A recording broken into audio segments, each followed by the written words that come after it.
Good morning, afternoon, or evening, whatever time you may be watching or listening to the Carving Up U.S. President's Edition. We welcome you here. My name is Bryson Carver. As always, I'll be joined by my man Isaac Lawson in just a second. It is episode 7. We are moving right along. We got 10 episodes in total. We're on episode 7, and I kind of alluded to at the end of episode 6, but I will say it once again to start episode 7.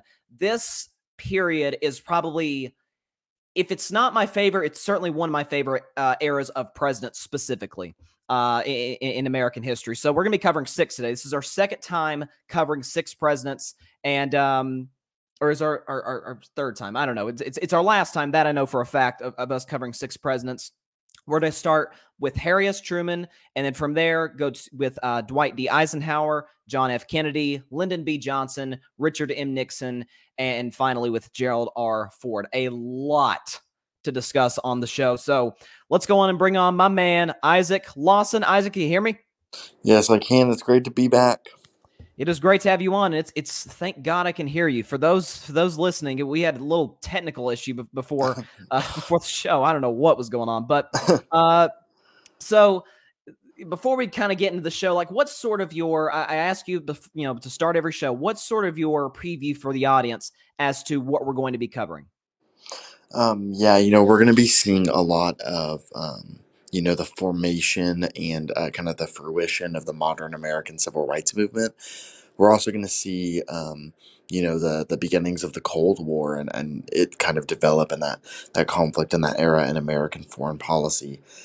I think this is really a time of modernization, but we're also seeing America as a world leader and as, the nation that is really driving a lot of the discussions and is just kind of a driving force behind what's happening in the world, especially during this era.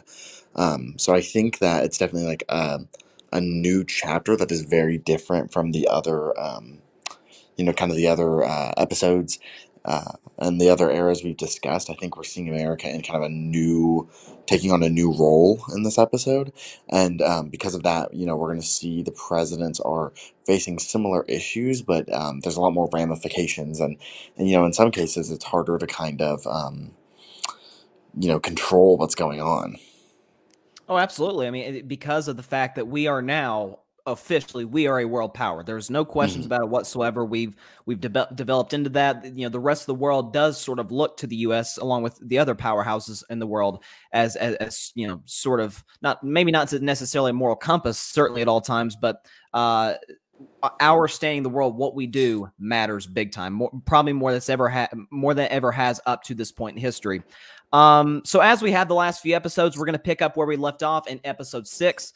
So on January the 20th of 1945, Franklin D. Roosevelt was sworn in for an unprecedented 4th presidential term, and the country rejoiced. It was a great day of celebration because he had, been able to guide the country through the Great Depression and through World War II. And so, for a lot of Americans, because he had served for 12 years up to this point, he was really the only president that they had ever known. But unknown to the public, he was in failing health. And once April 12th came around of that year, Roosevelt's third vice president, Harry S. Truman, received an urgent call to come to Washington.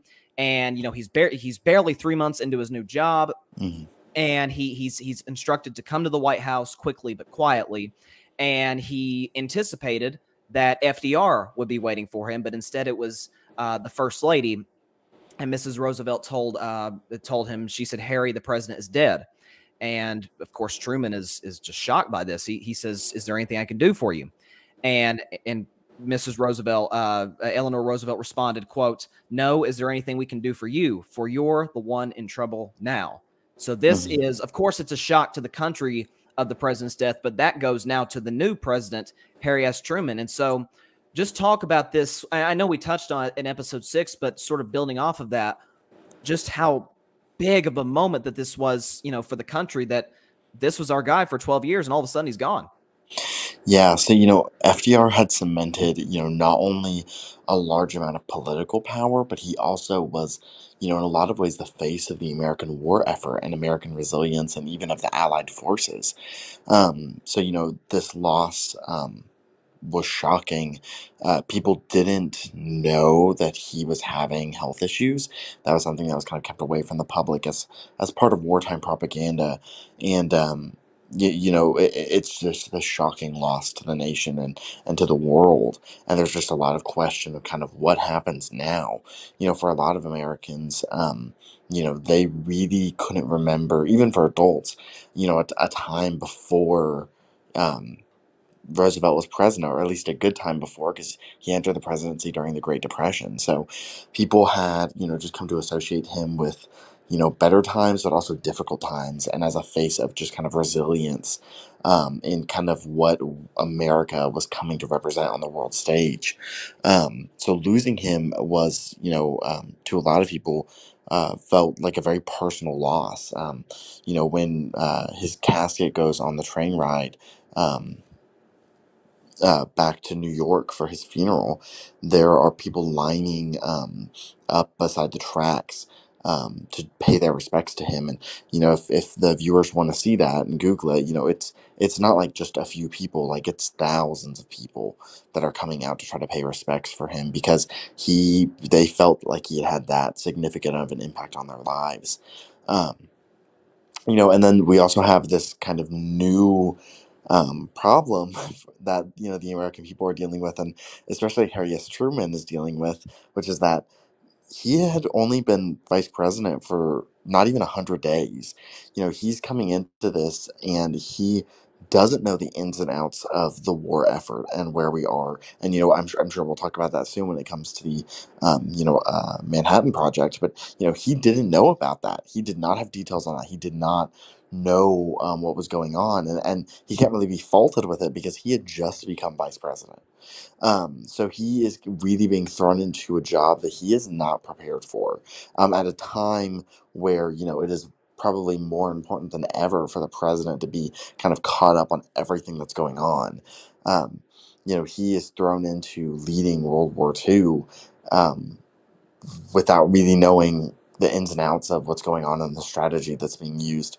So this is, really a time of uncertainty for a lot of Americans and for citizens in the other allied nations. But it's especially a time of uncertainty for Truman himself. So it's really kind of the chaos surrounding him being thrown into office in this way, I think is just an important backdrop for what I think is fair to say is a relatively, while a lot happens, it's a relatively calm presidency, if that makes sense. Oh, absolutely, it makes sense. And just think if you are listening, think about just think of a random president in your lifetime, and think about once he left office, whether he served one or especially if he served two terms, and Hmm. how sort of even just for the average American, it's kind of weird to get used to the new guy coming in. And Hmm. so for a guy who's there an extra 4 years, and I mean, that's who's guided you through all this, and who you've kind of looked to for that leadership and that morale. For him to be gone this quickly is so sudden. And then now you transition to who's this guy? Like, are we in good hands? And so that's the uncertainty that comes around with Harry S. Truman. Number 33, Harry S. Truman, Democrat, 1945 to 1953. 60 years old, from Missouri. So Harry S. Truman was born on May the 8th of 1884 to John Truman and Martha Young. He married Bess Wallace in 1919, and they had one child together. And, it's, again, we talk about the uncertainty of him coming into office, and, he wasn't regarded horribly well by the people because, they're like, he's just some guy from Missouri who, he's the vice president, and no one really pays him much attention. It's FDR who's of course the face of the country and the face of the war effort, as you brought up. But when it was all said and done, he was, I think, successfully able to create a legacy separate of that from his predecessor, which, Hmm. I mean, I don't think anybody thought that was possible. But he pulled it off. But he had lived a normal life as a farmer and a fisherman until he did get involved in politics at age 50. Before that, he'd served in World War I, but he had to cheat his way into doing so because he was so nearsighted. He had to memorize the Army's eye exam chart. And as an individual, he was extremely plain spoken, according to some, somewhat blunt, at times profane. So he was very much he was not scared to tell you what he thought. So just talk about Harry Truman's like leadership style and how the public viewed him and how those who worked around him viewed him. I've heard him described as the one true Midwestern president, which I think is funny. Having family from the Midwest, he very much he was blunt, but he was also, from what I've seen, described as generally friendly and personable, and he had kind of a calm demeanor, but he was also very just matter of fact. And I think that it was kind of a unique combination of traits that I think eventually helped to kind of make him relatable to the American people, and gave him at least personally a generally favorable view. And I think that it's something that especially we'll talk about his public perception during his presidency later, but in the years afterwards, and especially when historians are studying him now, it's hard kind of not to have just a little bit of just to like him a little bit. He's a likable guy. He That's my personal take on him. He's got even I'm looking at a picture of him right now, and he's got just like a little bit of a twinkle in his eye, and it's hard to find a picture of him where he doesn't have like at least a half smile. And Yeah. he is just I think generally he's likable. Yeah, he is, and he's kind of.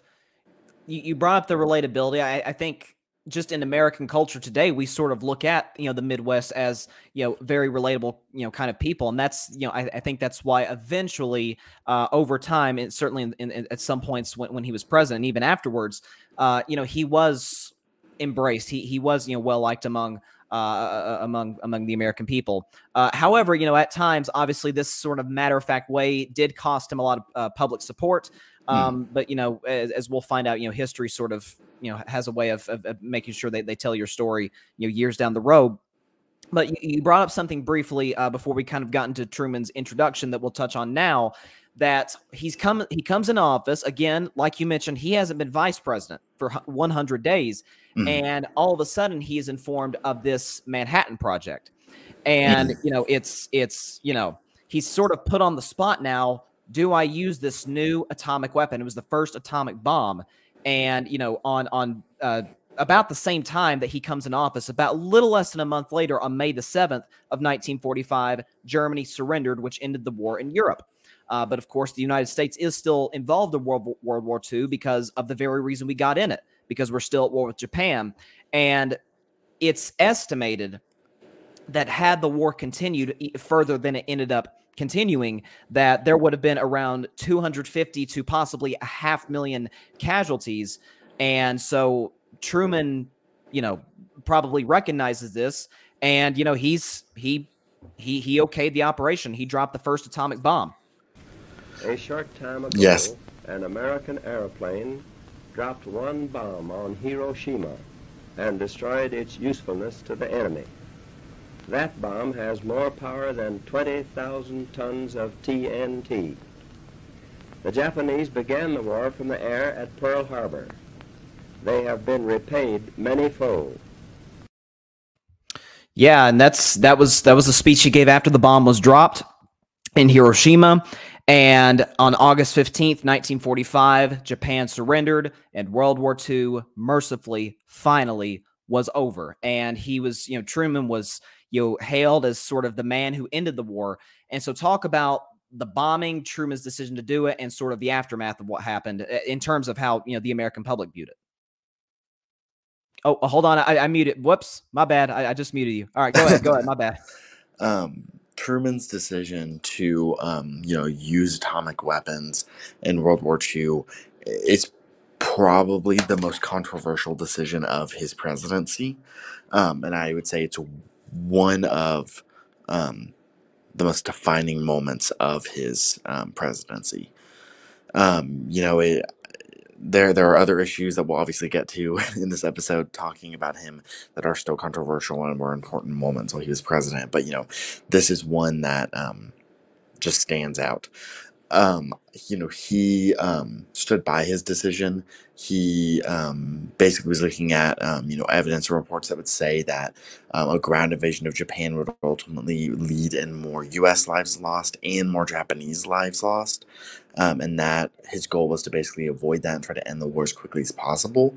But, they were also, the bombs were dropped onto civilian targets, which is highly controversial. And, even introducing that kind of weapon to the world is incredibly controversial on its own. He stood by his decision. It's still debated by historians today, and it's one of those things that I think the jury will always be out on. There are definitely reasons why you don't want atomic weapons to be used or even introduced, especially when it is used against civilian targets. Just that level of destruction is horrific. But at the same time, there also is that balance of, his reason for doing it was to try to prevent more people from dying than had to, and to end a war that, to be quite frank, we were all desperate to end. Yes. So I don't, obviously I don't think you and I are going to break new ground on the discussion of, the legacy of the use of those two bombs being dropped. But, this is one of the most defining moments of his presidency that, immediately following it in the eyes of many Americans is going to be viewed as kind of the sign of a strong leader who has, made a clear decision that is going to end the war and did end the war by any means necessary, and is moving us out of this, really difficult period in our history. And that's probably the immediate reaction to it. And, eventually that also leads to the nuclear non-proliferation movement. So it's a two-sided coin, and it really is one of those issues that is just I don't think we're ever going to have settled if he made the right decision or not.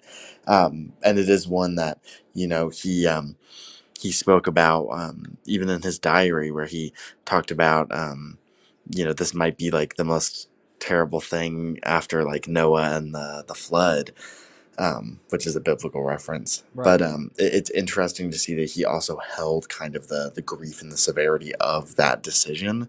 But he did stand by it, which I think is notable. So, yeah, and it is notable, and that's look, just Truman's no exception. I think all presidents, that's the I would think as just a typical American citizen, the outside looking in would think would be the hardest part about being president is you literally hold human lives in the palm of your hand.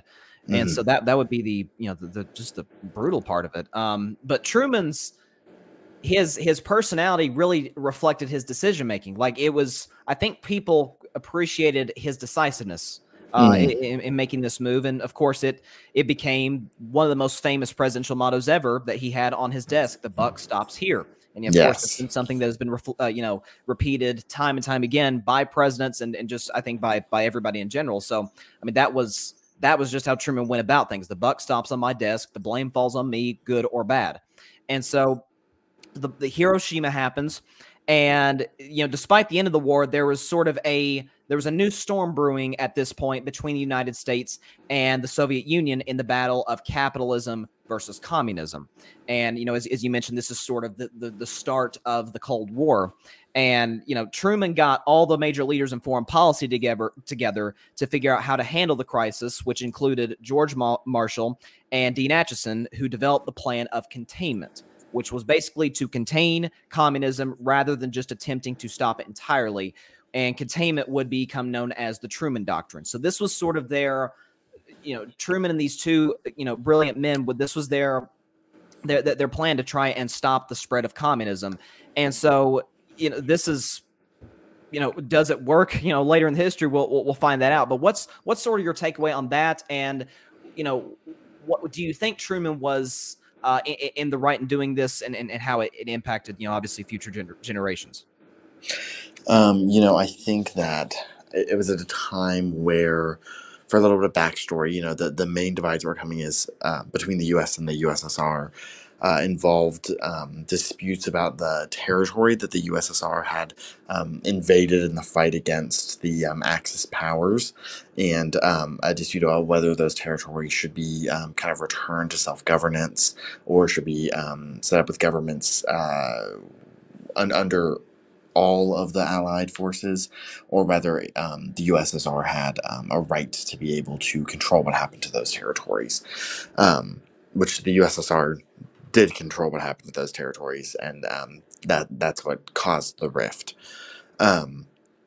There was also, as this war ended, we were seeing that there was going to kind of be a new vision for the world, and we had new world leaders established, and the U.S. was obviously wanting to form a world that was much closer much more closely aligned to it and its values, and the USSR wanted a world that was closely aligned to themselves and their values, and this created the fight between capitalism and communism on this kind of grand global scale.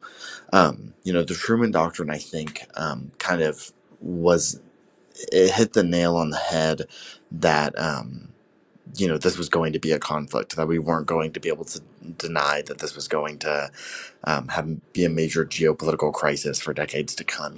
They kind of recognized that this wasn't going to be something that would just kind of fade into the background in a couple of years. But they also, through the strategy of containment, were able to keep it a Cold War, to basically say that we're not going to just go in and try to force them to kind of align to this new vision for the world, this new world order that we're kind of the forefront of. But we're not going to just let them actively fight against us. We're going to, keep them here and kind of put pressure on them to join in on us without ever firing a shot. And, that's, again, what kept the Cold War cold, and I think that a lot of that goes back to the Truman Doctrine and Truman's decision to not embrace a policy that would let that spiral into a hot conflict. Yeah, and it was obviously it was a major decision, and sort of in fear that communists would try to take over the war-ravaged Europe, Truman launched, I would argue, probably the biggest accomplishment of his presidency, at least one or two, and that would be the Marshall Plan, which helped to rebuild the continent. And so to do so, the United States spent around $12 to $14 billion in the reconstructions, and it turned out to be a highly successful plan in helping Europe. And so that was, that certainly worldwide helped the popularity of the U.S. in that we're in this massive world war, and we're going to extend a helping hand and help you try and rebuild your nation. And, it's why Germany is now an ally of the United States. And so, talk about that and the Marshall Plan, which was, I think one of the more admirable things that Truman and the U.S. government, or at least the president and the U.S. government more specifically, has ever done. The Marshall Plan recognized what was recognition that after World War I, one of the mistakes that was made was that Europe was not rebuilt in a way that was fair. It was rebuilt based off of kind of if you were a winner or loser in that conflict. And, since some of those tensions, because of that, were what helped lead to World War II, they recognized that that could not happen again, which was controversial. It was extremely controversial to say that we were going to give money to all of that territory in Europe. It was a fight to get those funds, turned over by Congress.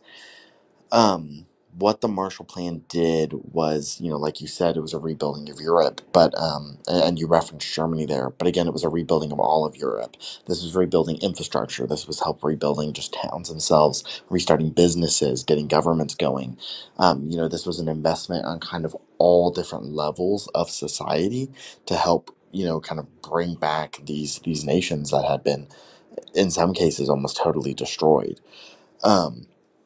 It also has had a really long-standing foreign policy effect. Like you said, that's why Germany's now an ally, but that's not untrue. That's why a lot of the kind of Western European alliances that the U.S. has, that's why they are the way that they are today. That's why we have some of these close relationships between these nations. And it helped solidify Western Europe also in advance to the beginning of the Cold War. These nations that were, receiving grants from the Marshall Fund and were rebuilding, were also building ties with each other to try to boost economic prosperity. This would eventually help lead to the start of the European Union as well.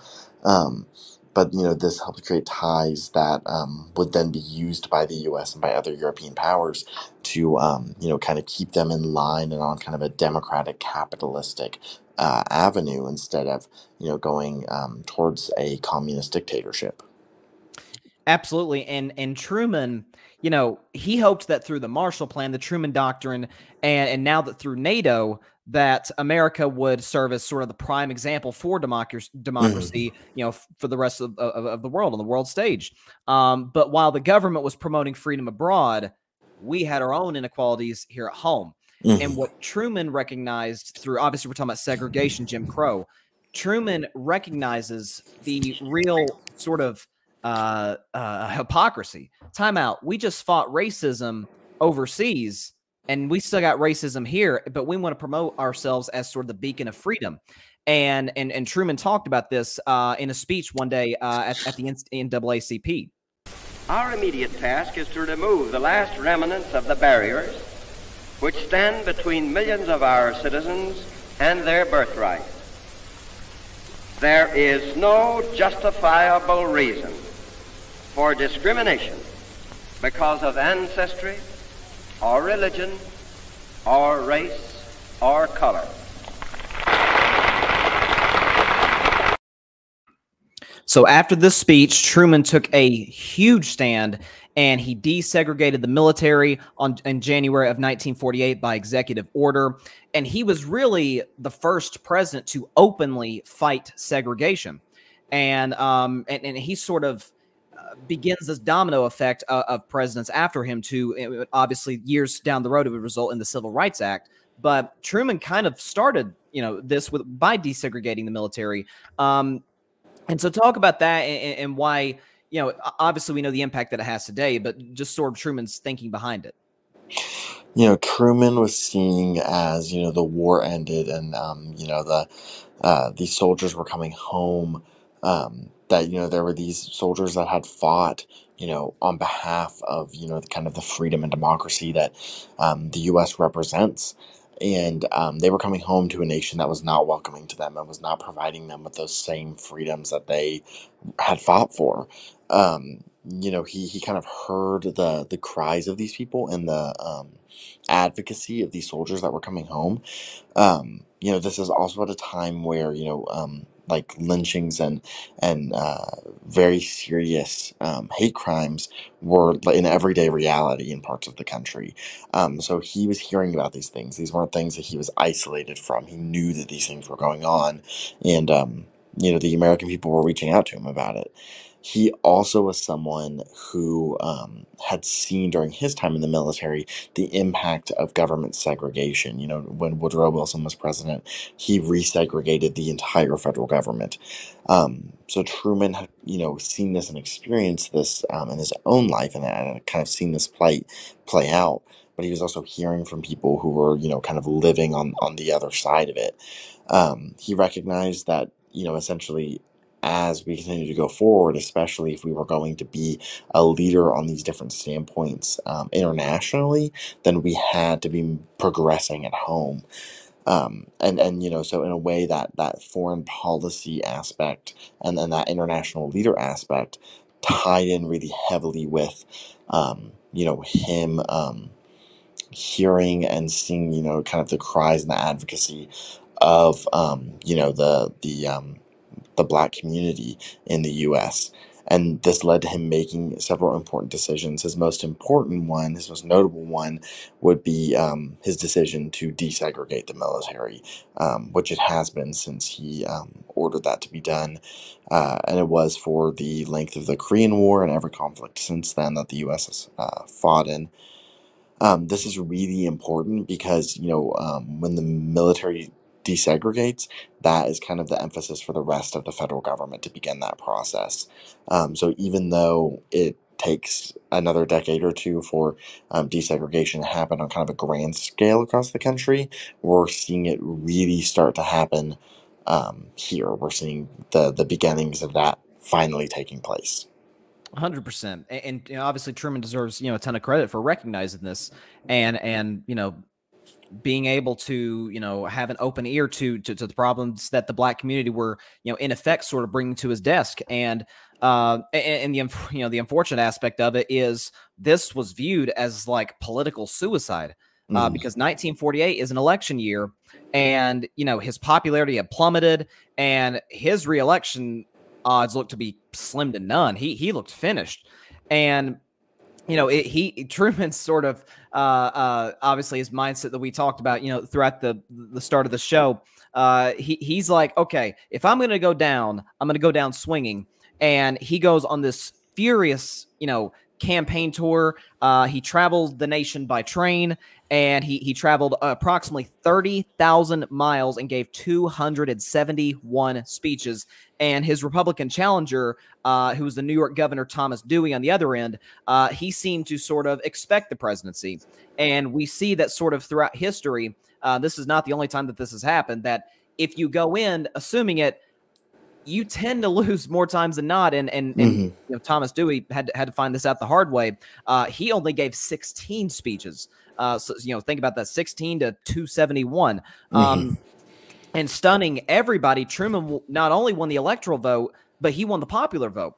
And this was viewed as one of the great upsets in election history.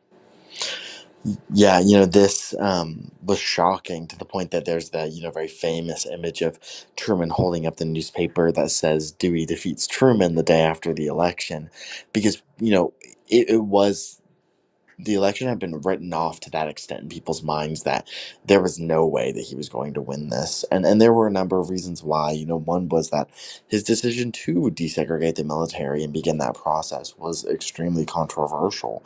But another reason was just that people felt like it was time for a regime change. You know, the war was over and it was time for some fresh blood to get in there.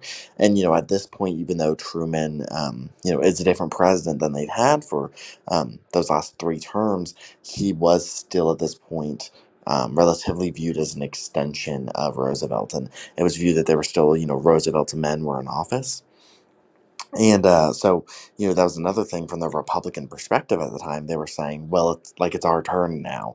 You know, these kind of excuses for, you know, FDR to keep getting reelected, you know, they're not going to apply to Truman. You know, the public still, you know, they've had time to get to know him, but, you know, he's not Roosevelt. And, you know, that kind of assumption and the assumption that, you know, just the prospect of change is going to be enough to get the American people to, you know, dump Harry, it just didn't work. And this is, I would still say, is probably the most shocking election upset in our nation's history. Because there really aren't many elections where you get to the point where a candidate, where newspapers are literally printing that a candidate has won because they're so sure that they're going to win, and they don't. Oh, I mean, it rarely, if ever, happens. And Mm-hmm. you know, for Truman, by the way, a fun fact: his inauguration in 19, I guess that'd have been 1947, or I'm sorry, 1949. Was the first to be broadcast nationally. But you know, as is the case with just about every single president who's ever won a second term, the second term is far more miserable than the previous one. And which, I mean, it was technically, by the Constitution, it was technically kind of his first term, if I'm not mistaken. But obviously he'd won his own term, but you know, he'd only been vice president the first 3 months of his vice presidential term. But America at this point had lost its longtime war ally China to communism, and you know, this was a huge blow to the Truman Doctrine. And containment had failed in China. Truman would pretty much have to take the blame for it. And the Chinese Revolution, along with the development of atomic weaponry by the Soviet Union, it created a lot of hysteria in the United States because they're thinking, oh, China's catching up to us right now in the most serious weapon of all. And, you know, Truman was, you know, he was heavily criticized for not being harsh enough on communism. And 6 months later, when North Korean communists attacked South Korea, Truman had no choice but to declare that the United States would have to come to the defense of South Korea, because if he's being attacked on, he's not strong enough, he doesn't have a choice. And so just sort of discuss the decline, the drastic decline of Truman's popularity after his win in 1948 and the things that follow. The post-war world was very unstable. These new boundaries and divisions were relatively weak in people's minds. There were a lot of kind of new nations that had been carved up and borders had changed. And in, the situation in Southeast Asia, you had, or I guess this would be East Asia, you had Korea, which, had been unified before the war, was invaded by Japan. There were some pretty serious, I think it's fair to say, war crimes committed against the Korean people. And then, by the time the war ends, they're divided amongst these divided up by these different powers, and they're separated again like they had been decades and decades before, and then they had gone through this long fight for Korean unification and the end of kind of what they viewed as Japanese imperialism. So all of that to say that there was a push from both sides of the Koreas to reunify the nation. The problem is that they didn't agree on the doctrine with which to reunify the nation under.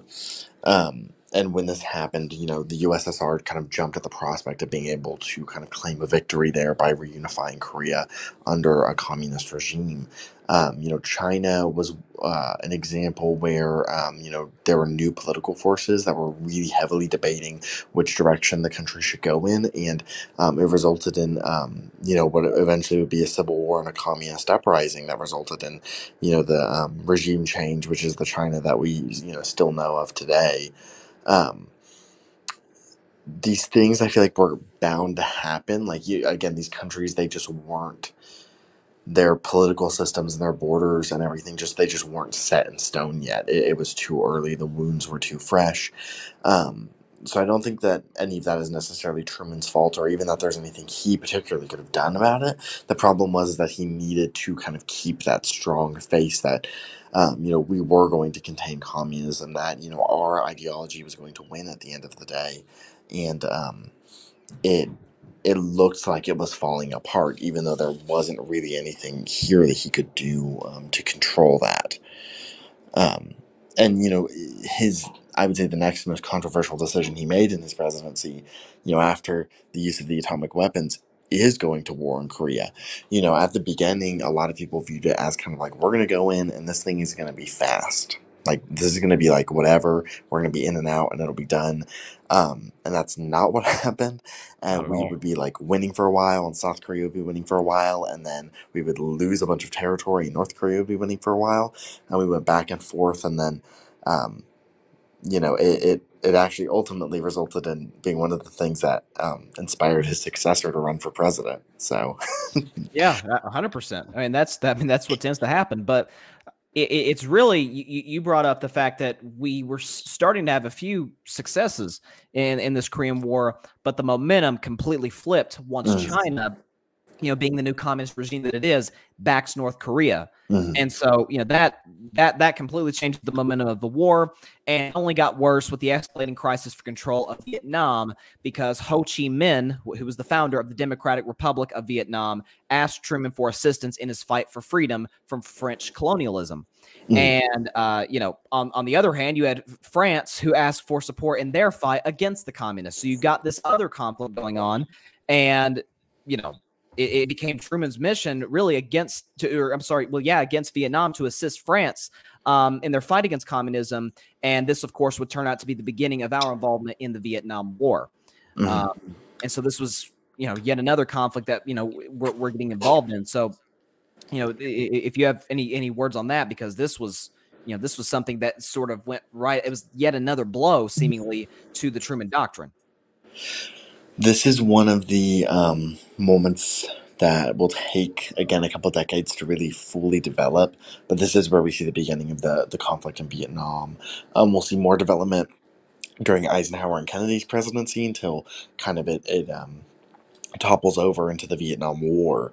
Um, this was a complex situation for Truman when it came to foreign policy because we were allies with France. We were helping rebuild France. Um, and as our foreign policy at the time said, we recognized those colonies as being controlled by the European powers, which held claim to them. While Ho Chi Minh definitely had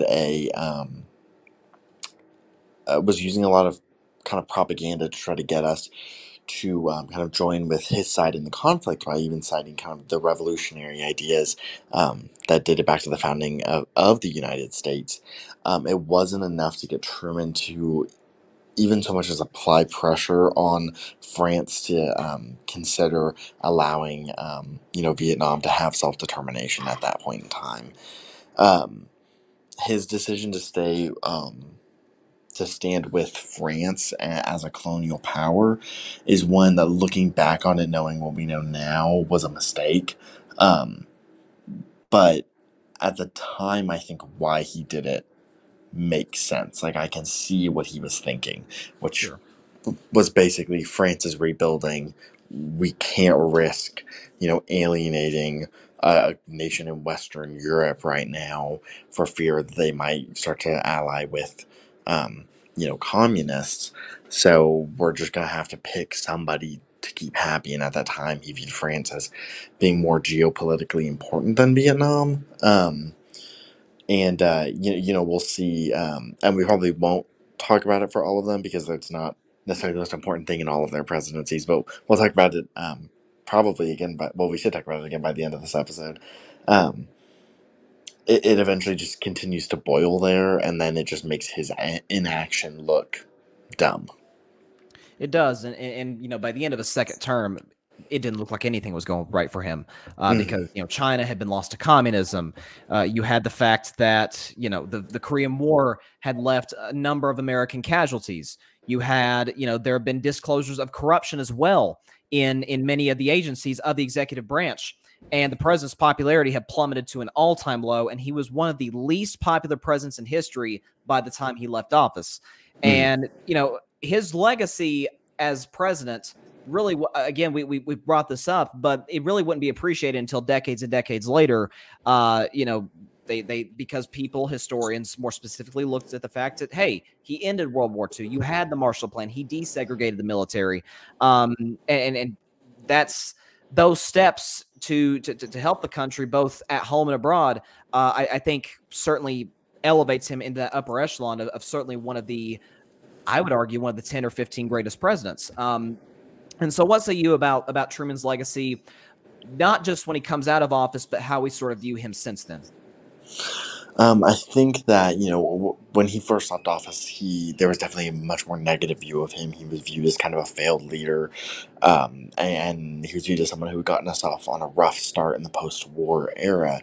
But I think that the kind of the historical consensus, and looking back on it now with a little bit more perspective, I think that he should be viewed as someone who, really cared about the country, was facing a lot of difficult decisions, and was trying to do what he thought was going to be best for the most people.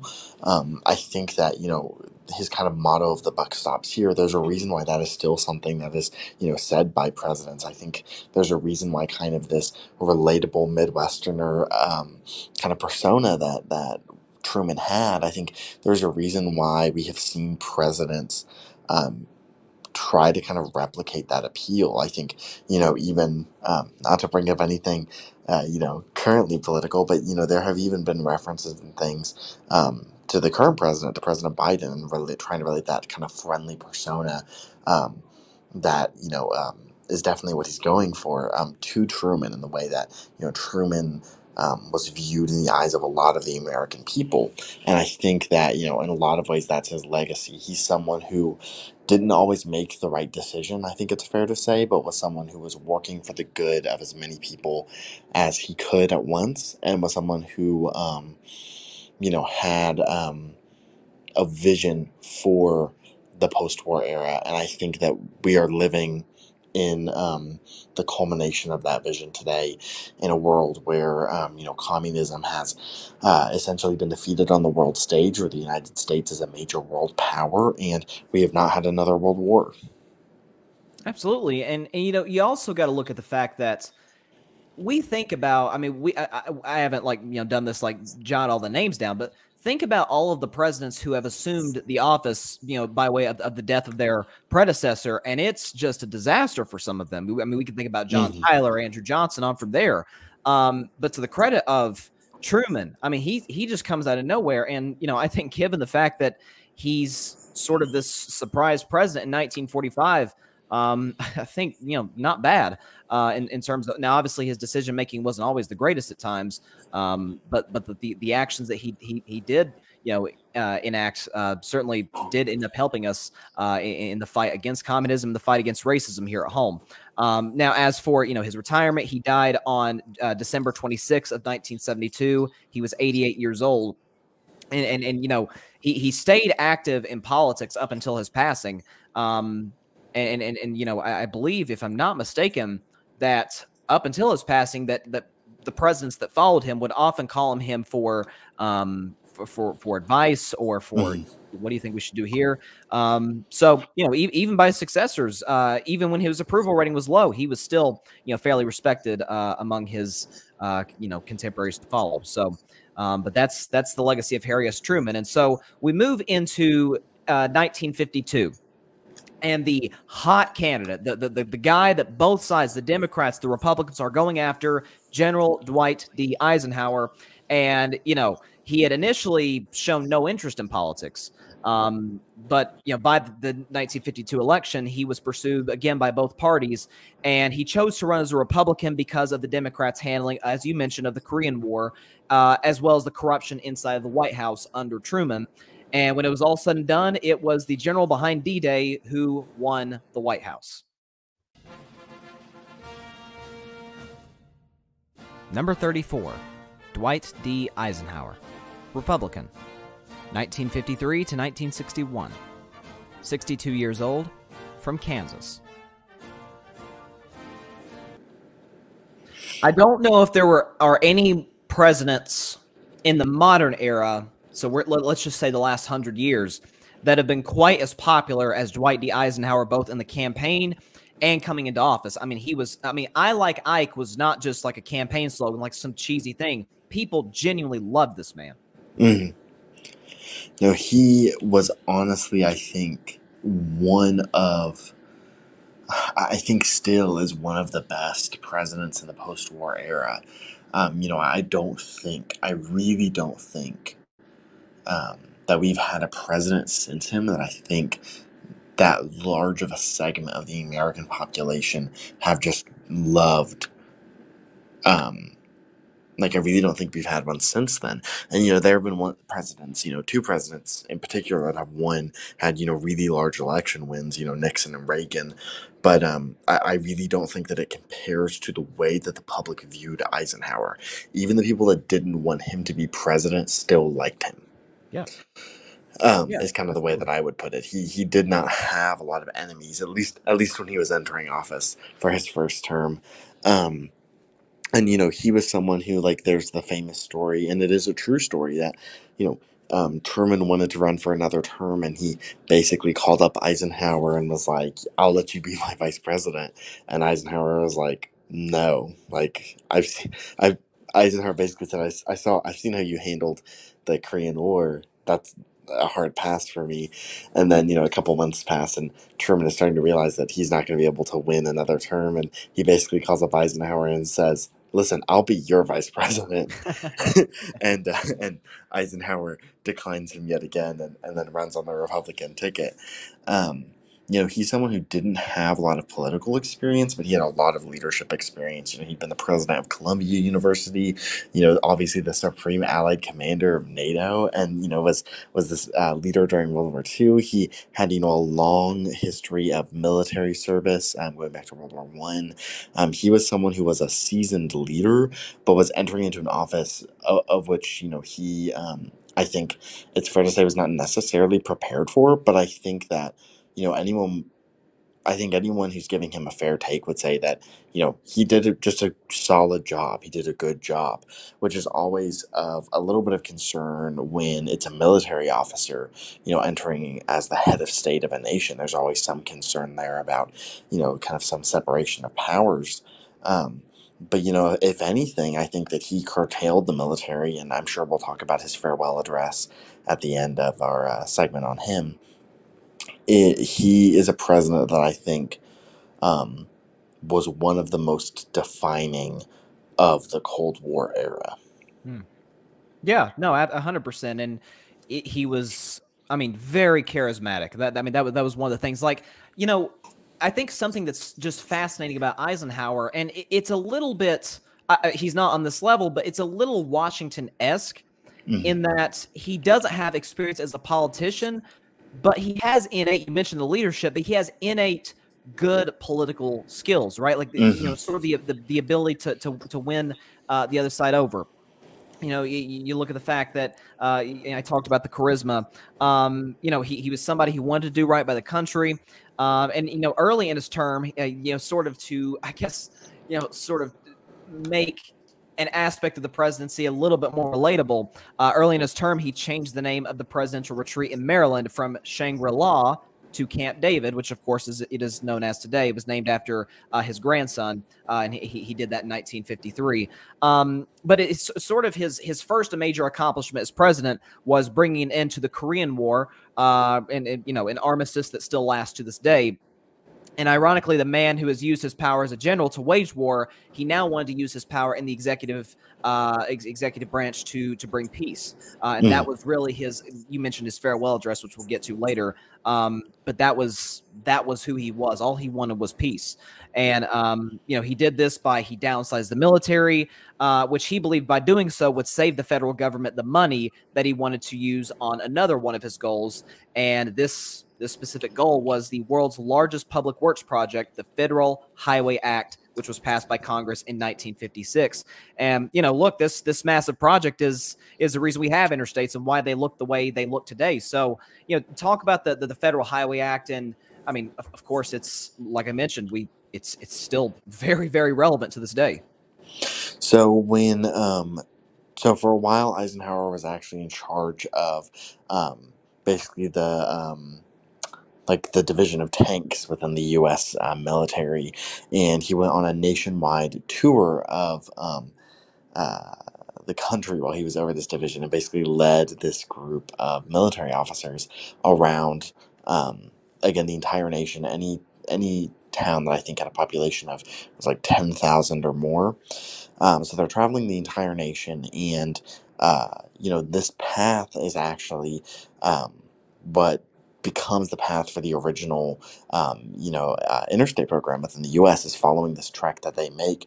And as he tours the nation, he basically has this one major takeaway, which is we're really disconnected as a nation. It is hard to get around. It is hard to get from place to place, from one end to the other. Your average American just can't do that. People are very isolated. And, in this post-war era, something that Eisenhower kind of advocates for is we need to be able to get around for a couple different reasons. One is he thinks that, it's good. It will help kind of continue to build bonds among the different states and stop us from being isolated from each other, which he thinks is just kind of generally a good thing, is to, have us be connected as a people. But he also recognizes as a military commander that, say there's an invasion of the U.S., how are we going to get our troops around? How are we going to be able to, kind of defend against that if we can't travel around our own nation? Or even still, say that there's an invasion attempt, we are going to know the routes they're going to take because those are going to be the clear paths. They'd be stupid not to take them, which in a way will make it easier for us to defend. We'll at least kind of know where they're going to be going. And, these become some of the ideas behind what is now the Eisenhower interstate system. This is a huge public works program. It takes years to complete. There's still interstate being built today, but it's resulted in what is an incredibly connected country, something that, has been modeled around the world, and few countries really have an interstate system like we have in the U.S. that, connects that many people. I can drive, at least within the continental U.S., from one end to the other, and I can stop. There are multiple stops in every state. We have, there have been towns that have been built up around to be basically rest stops along this journey. And, that is an incredible feat, especially when that is something that is really being made from scratch. Yes, and you brought up it's funny. It's funny we're saying this because from on a personal note, my family and I just took a trip from here to the city of Atlanta, and Mhm. and when you think about the drive from where I'm at to there, and then obviously back, you brought up I wasn't aware of the fact that they did build these towns as a way to be sort of rest stops, but it's I think maybe because it's been so long since this was passed, maybe and partly because we use, certainly, air travel more often, but I think we sort of take for granted the fact that, I can pretty much drive from, where I'm at in Tennessee to Washington State if I wanted to. Mhm. And so, Eisenhower certainly deserves a ton of credit for this for sure. And so, while the new country was excited about these new interstates, we still had the problem of segregation. And in 1954, the Supreme Court ruled unanimously to ban racial segregation in public schools in the famous Brown versus the Board of Education. And while Eisenhower had appointed Chief Justice Earl Warren to the Supreme Court, he publicly distanced himself from the decision because he didn't believe the South was necessarily ready for this. So, talk about I guess sort of the case, which was one of the biggest landmark cases in American history, and sort of Eisenhower's reaction to it. Mhm. Eisenhower's legacy on civil rights has been one that has been revisited time and time again. And over time, I think generally there's been a more favorable view to what he was trying to do and the way he was trying to accomplish that change. Eisenhower did believe that, segregation was something that needed to be ended and that civil rights were something that needed to be given to all citizens within the country. But he also was someone who was fairly meticulous and believed that any kind of rash decision making would just make it harder to do, that it would create too much of a backlash among, racist white populations that would fight tooth and nail to stop this from progressing. So his viewpoint was basically that we should have a very slow desegregation that would basically kind of adjust these people to it and hopefully be able to kind of keep some tranquility while kind of giving people the rights that they deserve. But he's also someone that understands. The importance of upholding the law, regardless of if it necessarily goes with your plan or not. So when Brown v. Board of Education is decided, Eisenhower faces the difficult decision of basically, the famous example with the Little Rock Nine Mhm. of the governors refusing to allow them to enter into the school to the point that he is literally on the steps of the school himself refusing to allow them into the high school. And Eisenhower faces the decision of, do I allow him to do this or do I take action against him? And the president, took control of the Arkansas National Guard and required them to open the school to these 9 black students who were, looking to receive the education that, they were allowed to have by, federal law and state law. Um, these students were obviously taking what was, an act of enormous bravery, and they were, facing, like death threats and a lot of danger from taking the stand.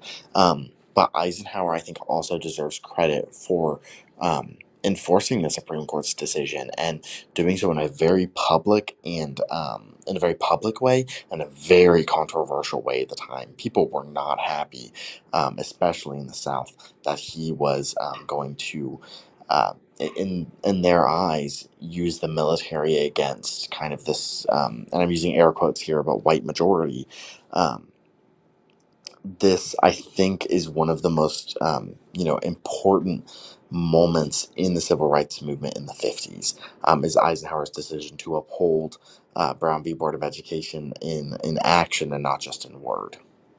Yeah, for sure. And you think about the Little Rock Nine, and I think oftentimes, and certainly I'm not like at all speaking against states' rights, but a lot of times what you had, certainly during this time, during the 40s and especially the 50s and 60s, is you had sort of these, like you mentioned, the governor of Arkansas. You had some of these racist governors using states' rights, quote unquote, as sort of a mask of we're just going to bar you from, bar these black kids from not being able to receive an education. And so certainly Eisenhower deserves a ton of credit for this. And he kind of, after this, all goes down, he's turning his attention now to foreign affairs. And in 1954, after the French were defeated in Vietnam, the country was split in two. And Eisenhower pledged his support for the pro-Western government of South Vietnam over the communist-run North. Again, yet another sort of step in Vietnam that leads us to the conflict, later on in the 60s. But this is yet another a big move. And the country had seen a lot of great prosperity in Ike's first term, and so it was no surprise that he won re-election easily in 1956. And once again, as the trend normally goes, the second term is far more stressful than the first. And this was no different for General Eisenhower, President Eisenhower rather. And it started during his first term when he had a heart attack in 1955, and also sort of his the country wasn't as or certainly divided on his reaction to civil rights in the South. And so on and so forth. So, he had, after all this, you had Sputnik, which was the first satellite ever launched into space by the Soviets. And so at home in America, there's sort of this hysteria like, oh my goodness, the Soviets just beat us into space. And now, they probably have an advantage over us in nuclear weapons and in missiles. So talk about that and in the aftermath of Sputnik. What happens in the country and moving forward? A lot of people have described, Sputnik going up as the day that the kind of post-war rose-colored glasses were lost. People felt unsafe again in a way that they really hadn't felt since the war. They felt that the U.S. had fallen behind. They felt that the U.S. was open to potentially an attack from space even. It was a very scary reality for a lot of people that this was something that was really even possible. And, this is the beginning of the space race. This is something that, I think we're all well familiar with, how that turned out. But, Eisenhower had the difficult responsibility of responding to this in a way that made the United States look strong and also helped people, the American people, regain kind of some faith that, things were going to be all right. And the way that he did this was, by one, just telling them that to some extent, by just being kind of open and being like, listen, like it's going to be okay, even though he was unsure that things were going to be okay. And then by also, creating NASA and, attempting to start work on kind of one-upping the Russians as they invested in the exploration of space. Right, and it's like you mentioned, it brought the beginning of NASA, as you mentioned, and the space race in general, which of course becomes, really all of Eisenhower's decisions become focal points in the 1960s, and this, this is no different. But I think in general, we have the space race, we have Sputnik, and now we have another sort of disaster, because in 1959 Fidel Castro seized power in Cuba and established a revolutionary regime just 90 miles from Florida, and this further fueled the concern that Eisenhower was sort of in a way there was like a feel by some Americans that he was in a way like overwhelmed by the spread of communism in the world. So You have the rise of Castro. You have the continued spread of communism, which, of course, is the focal point, the number one concern of American foreign policy at this point. And we come around to 1960, and once Eisenhower's term is kind of coming to an end, and Isaac, we tend to do this with our elections. If we don't like the current president, whether he's in his second or his first term, we tend to go in the absolute opposite of said president. And in 1960, we sort of had this opportunity. The 1960 election, it put up two candidates under the age of 50, because at this point, Eisenhower had been the oldest elected U.S. president. And the Republicans ran Eisenhower's vice president, Richard Nixon, while the Democrats ran a young senator from Massachusetts, a man named John F. Kennedy. And this historic election included the first nationally televised presidential debate. And, speaking of the debate, it's, certainly, obviously you can look it up on YouTube. It's fascinating.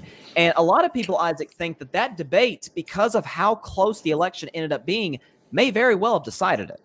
And, that debate is also really interesting because depending on whether it was, listened to on the radio or watched on television, polling at the time showed that, both of those audiences had different reactions to it and thought that different candidates won it. And it also has, been credited as kind of the start of, public image campaigns for candidates for president in kind of the modern sense of that. It showed the importance of looking strong to the nation as well as knowing what you stand for. Absolutely. And, I think obviously you had both candidates, like I mentioned, under the age of 50, but for, the radio audience, they thought Nixon won the debate. But those who had watched on television, in Nixon, they see sort of, in a way, maybe a little disheveled, probably didn't look like he had shaved that morning, just kind of, didn't look his best. And then they see, Kennedy, who's, dressed well. I believe, unlike Nixon, he had put on makeup before the debate. So he looked certainly more presentable to the audience and certainly, to the camera. And so the election, like we mentioned, was one of the closest in the 20th century, and Kennedy barely won the popular vote, but was able to pull away in the Electoral College and become the 35th president of the United States. We'll get into Kennedy in just a second. But as for Eisenhower, his most important and most memorable speech came days before he left office, because his final address to the country, he spoke with unprecedented candor. In the councils of government, we must guard against the acquisition of unwarranted influence, whether sought or unsought, by the military-industrial complex.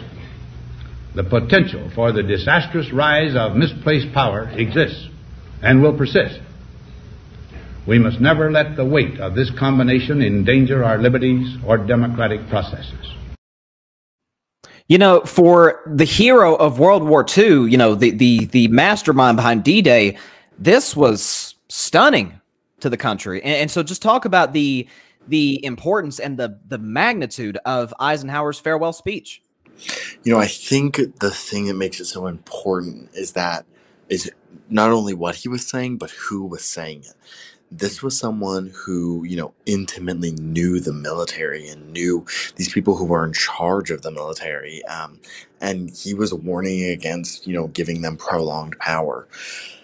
And that's so important to have someone who knows it so intimately to be the one giving the warning, because this isn't just kind of Joe Schmo, congressman from wherever saying it.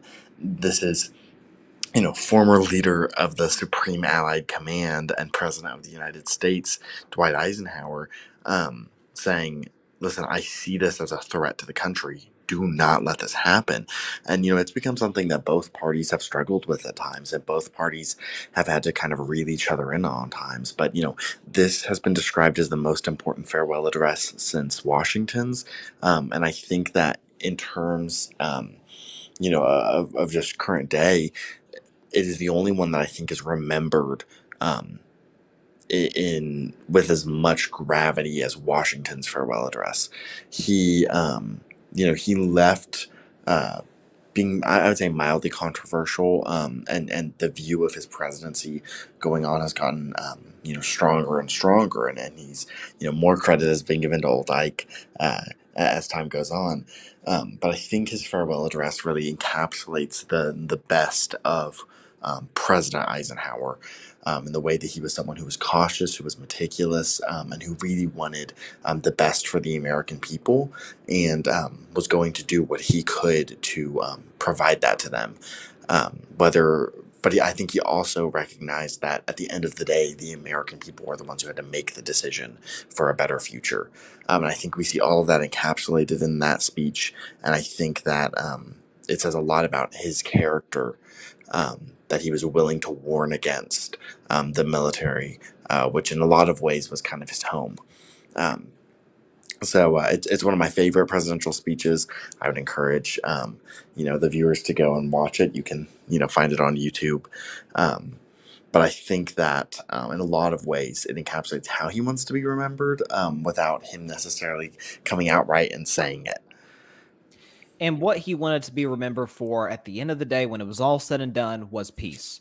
And I mean, you mentioned the not just what was being said, but who was saying it. This I mentioned, obviously, of course, his standing in previous wars, but also the fact that if there was anybody in the whole entire country who knew the destruction, the evils, and the devastation of war, it was the man sitting in that Oval Office giving that speech.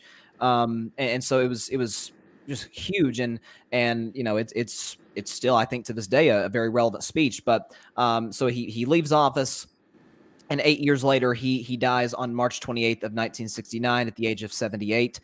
His final words were, "I want to go. I'm ready to go. God, take me." And so, look, he leaves behind this, certainly a very remarkable life of public service to the country in his military career and as president for 8 years.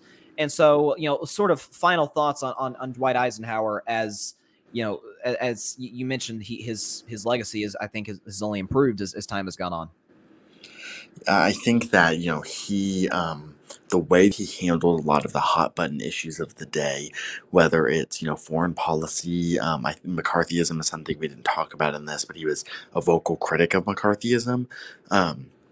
Whether it was McCarthyism, foreign policy, or civil rights, or the space race, he handled each of these issues with a lot of nuance, and in a way he downplayed them, which at the time was criticized. But since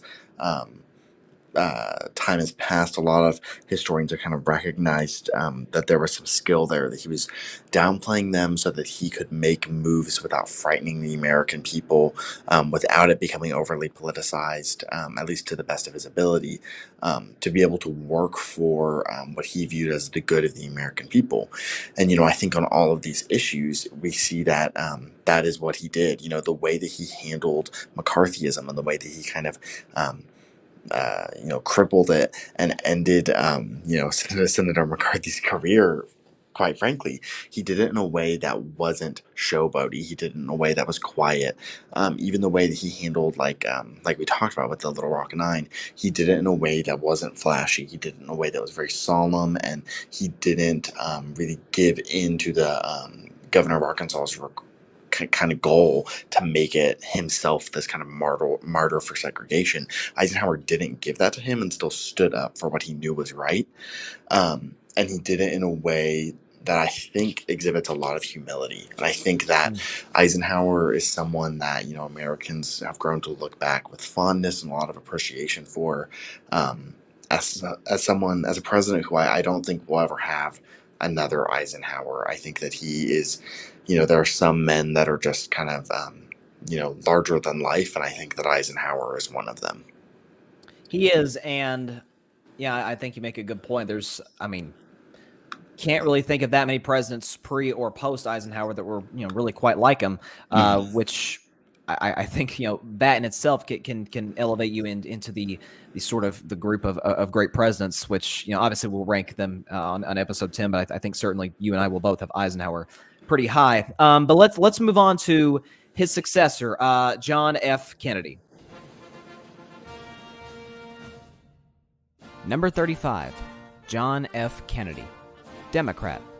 1961 to 1963. 43 years old, from Massachusetts. He was the youngest man ever to be elected president of the United States. He was born on May 29th of 1917 to Joseph Kennedy and Rose Fitzgerald. He married Jacqueline Bouvier in 1953, and they had 4 children together, although only 2 survived childbirth. And he comes in again. He's obviously Eisenhower is. I guess today he's more beloved, as we mentioned, than he was at least coming out of office.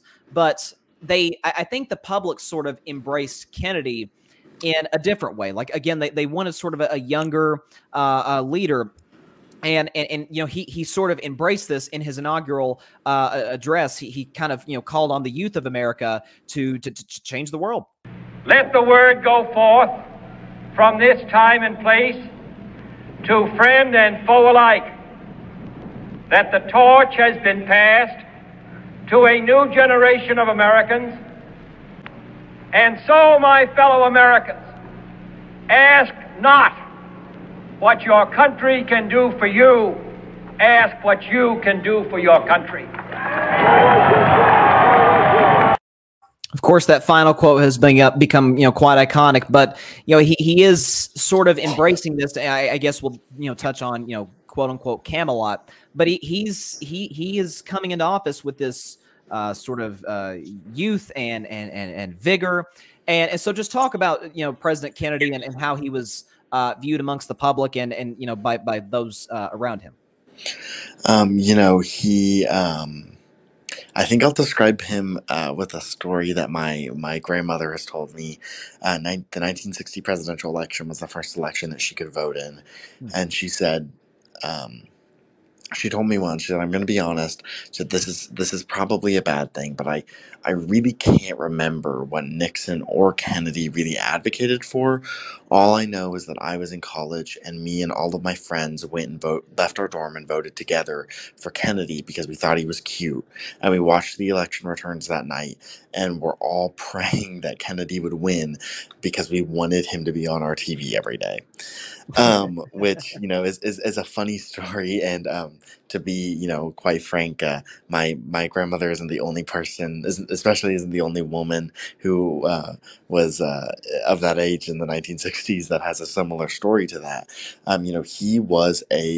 He became a celebrity during his presidential campaign. He was viewed as kind of the good aristocracy. He was kind of this image of what a lot of people wanted to be. He was young, he was energetic, he was attractive, he was well spoken, he had a beautiful wife, he had beautiful kids, this kind of ideal view of what a lot of people wanted to be the post-war life in America. It was very much that kind of white picket fence imagery. And, Kennedy worked to kind of encapsulate that, and he became a symbol to a lot of people of what they wanted their futures to be. They wanted to be like Kennedy, and they viewed him as someone, even though he was someone who had, generational wealth, he was not a self-made man by any means. He was someone who was able to market himself as what people were capable of being able to become, and they related to him because of that. They envied him, and he spun that envy around into admiration. He did, and you brought up, obviously, he did grow up in a very wealthy family, and it certainly kind of showed in his sort of public persona. But like you said, he was the good aristocracy, and he and his wife, frankly, Jacqueline, looked like movie stars. I mean, they really, American fashion among men, among women, were to be like the Kennedys in a way. I mean, I obviously I have a sports show, and kids growing up in the '80s wanted to be like Mike. They wanted to be like Michael Jordan. Well, adults in the 1960s, they wanted to be like the Kennedys. Obviously, young, attractive. They had 2 young children, and John Kennedy had sort of a charisma that could light up a room, and everyone who met him, men, women, they all just kind of fell in love with him. Of course, certain women fell in love with him in a very different way. He had his sexual dalliances, I guess most notably with Marilyn Monroe. But I think, to Kennedy's credit, and I don't think you can give this to a lot of the presidents that have had affairs, that let's just throw out Warren Harding, for example, he didn't seemingly let his sexual life interfere with his leadership style in a way. So I guess if you want to just sort of discuss that and how the public viewed it later on, because they didn't know about these numerous affairs while he was president. They kind of became well known later on, decades and decades later. Kennedy was not a faithful man within his marriage by any means. It's disputed how many people he had affairs with, but it was certainly a very large number of women that he came in contact with. And there are a lot of interesting stories about those affairs that I will not be sharing on the podcast. But it was interesting because there were quite a few staff members at the White House, women that he was having affairs with. So the people that were running, parts of his administration were people that he was sleeping with, which can cause issues. And yet, from what I've seen, besides, concern from some of his, close advisors that he was going to, kind of shoot himself in the foot when one of these women, became disgruntled and went to the press. He was able to avoid that, and I genuinely think that it was just out of dumb luck. He was not sly here. There's quite a bit of evidence that his wife probably at least had some idea about what was going on. Jackie wasn't stupid. The concern that I've seen from people at the time was that this is a liability for a politician, especially in the 1960s. If a sex scandal were to have come out, that wasn't something that was just viewed as like salacious gossip, as kind of a potential relationship between him and Marilyn Monroe, which was just kind of seemingly based off of celebrity status at the time. If it were to come out that he was sleeping with one of his secretaries, that very well could have been the end of his political career. And he didn't listen to people's advice when they warned him not to pursue those temptations. And there's really only speculation of what would have happened if we all are aware of his untimely death, but if he had lived, how that would have played out over time. But it definitely, in the 1970s, when it was revealed to the public that this was the case, or even his serious health issues that he had as president, those are things that people didn't know about. And when those were revealed to the public in the 70s, as documents from his presidency became declassified, it shocked the nation. It was not at all how he had been viewed, and we'll get into legacy and Camelot, like you said, and that I think would be more appropriate to talk about then, and the way that it changed his image. But the most important thing with it was just that it showed his affairs show a side of recklessness to him, and a side of kind of not thinking things through all the way, which I think is actually pretty consistent with his governance style. Kennedy, I understand why people romanticize him a lot. He's not my favorite president. I think that he was too rational of his decision making, and there are reasons for that we'll get to, and I think a lot of it has to do with his health issues. And I'm getting ahead of our conversation here, yeah. But no, well, actually, you talked about the health issues. That kind of segued right into what I was going to discuss. Like, I mean, look, it very well could be blind luck. The fact that he hid his affairs and he hid his health problems, in fact, including the fact that he suffered from Addison's disease, which was a rare condition that left Kennedy with numerous back problems throughout his later life. But, you mentioned his leadership style. It was sort of an open door policy. Like, he was his own chief of staff. He at any time there was any sort of problem, he wanted it to be brought right to his Oval Office desk. And, I won't transition to his presidency. Let's talk a little bit about Camelot, then we'll jump right into his time in office. Camelot was really just it was a Kennedy moniker, and it was really just sort of a moniker in politics, obviously, with also involving, the First Lady, Jackie Kennedy. So talk about that and how it has, continue, I guess, to impact his legacy, to impact how people view his brief administration. The view of Camelot was in a lot of ways kind of like it was an attempt to write what his legacy was going to be after his untimely death. And for better or worse, it stuck. It did stick, and I think a lot of that credit goes to Jackie Kennedy for promoting that view.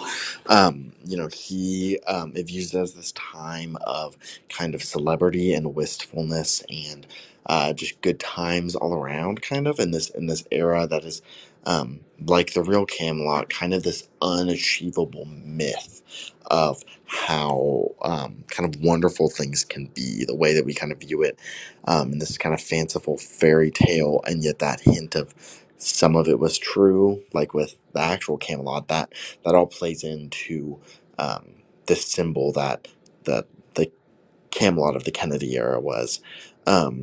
It was this view to take, this slain, young, popular U.S. president and turn his legacy into one that made him larger than life, and made those 3 years that he was president into just this larger than life era where, there was success that the country had never seen before, and there was unity that the country had never seen before, and the White House became the people's house once again, and there was just the lights and the glitz and the glamour and celebrity and kind of class in a way that had just never happened before, and that the presidency became the presidency while he was there, and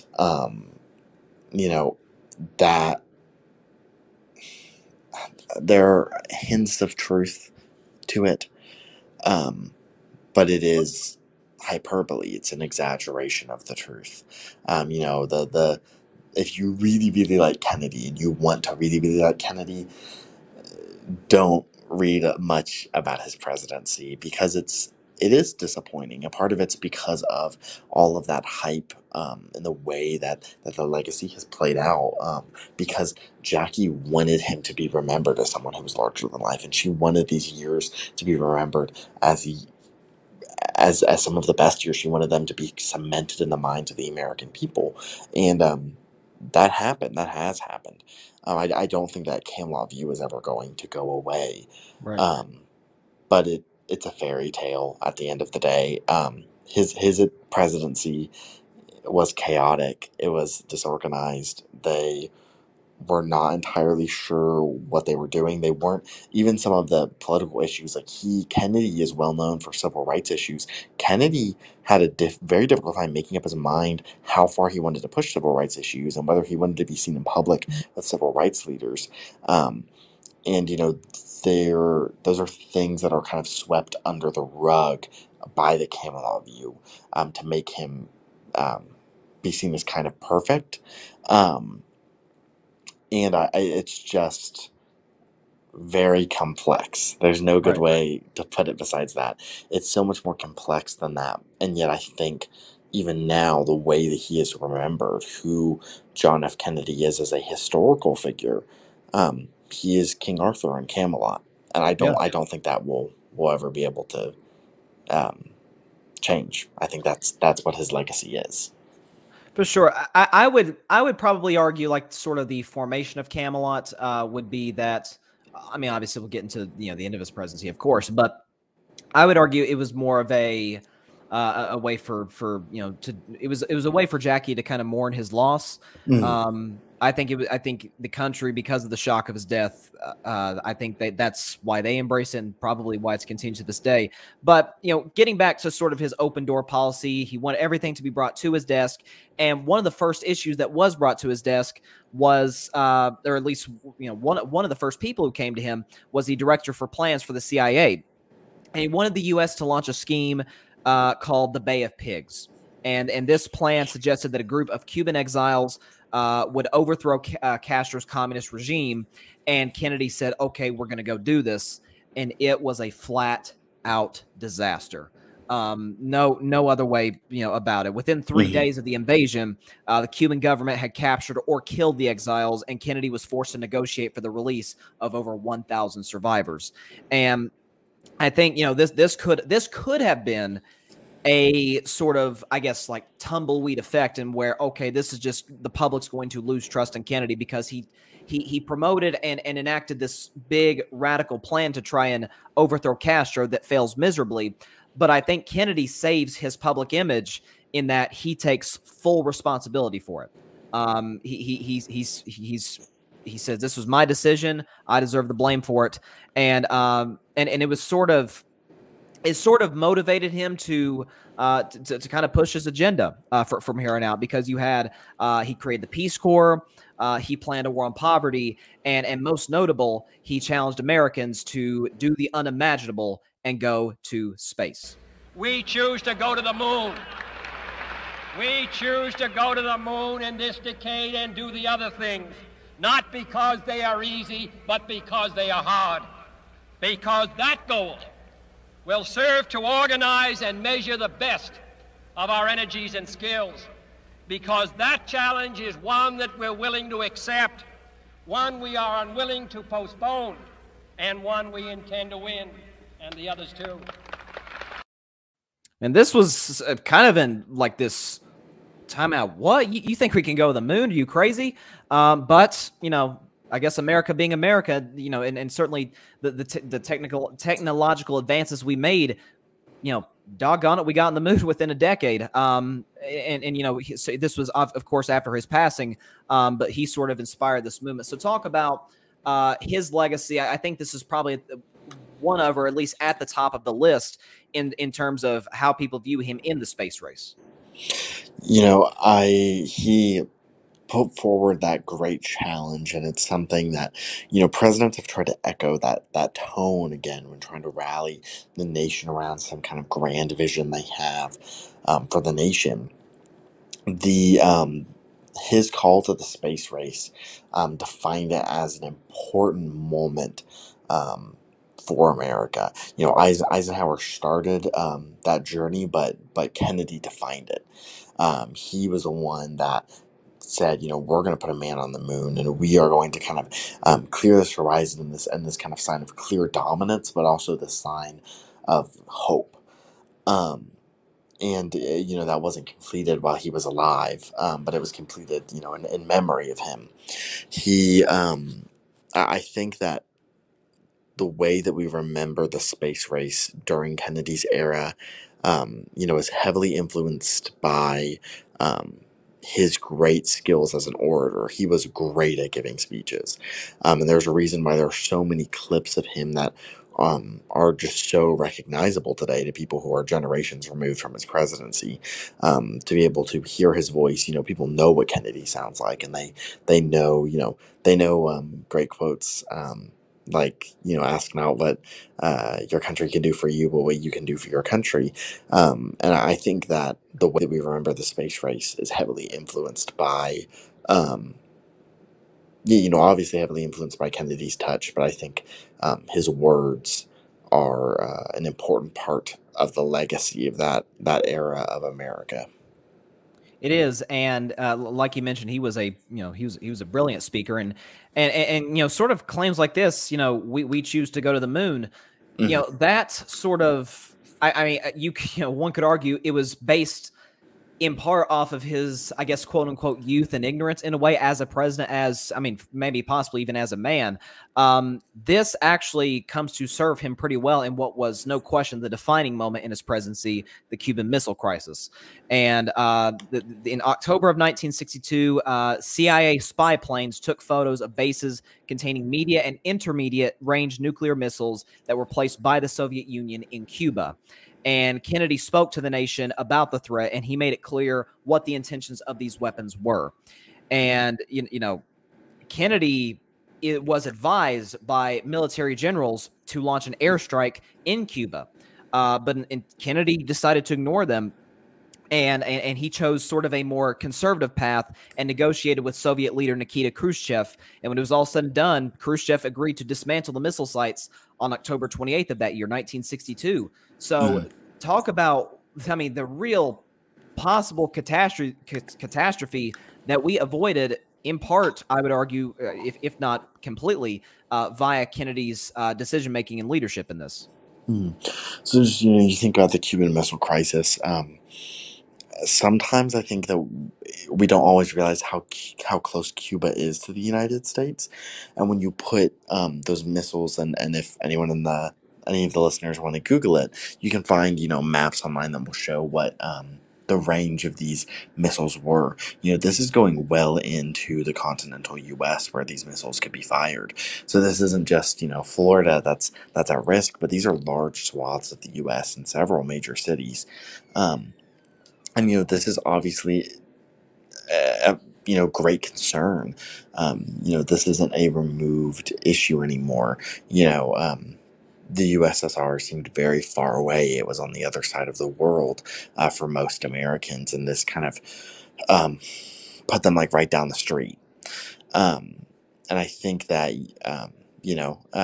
despite me not always wanting to give him credit, the way that Kennedy handled this, some of it was pure luck, but it was masterful skill as well, in getting them to back down without making major concessions.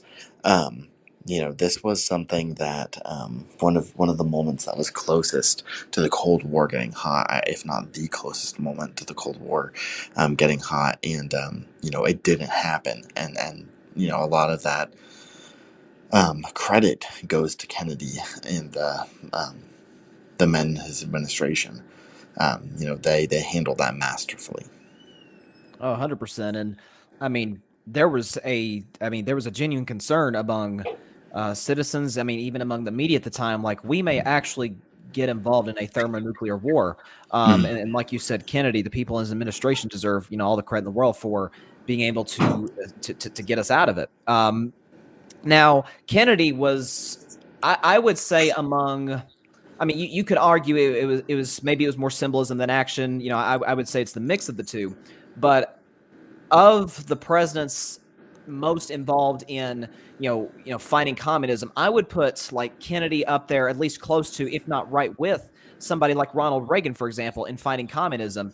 The only issue was, while Kennedy was fighting hard against communism, he wasn't as strong on, as you mentioned earlier, civil rights.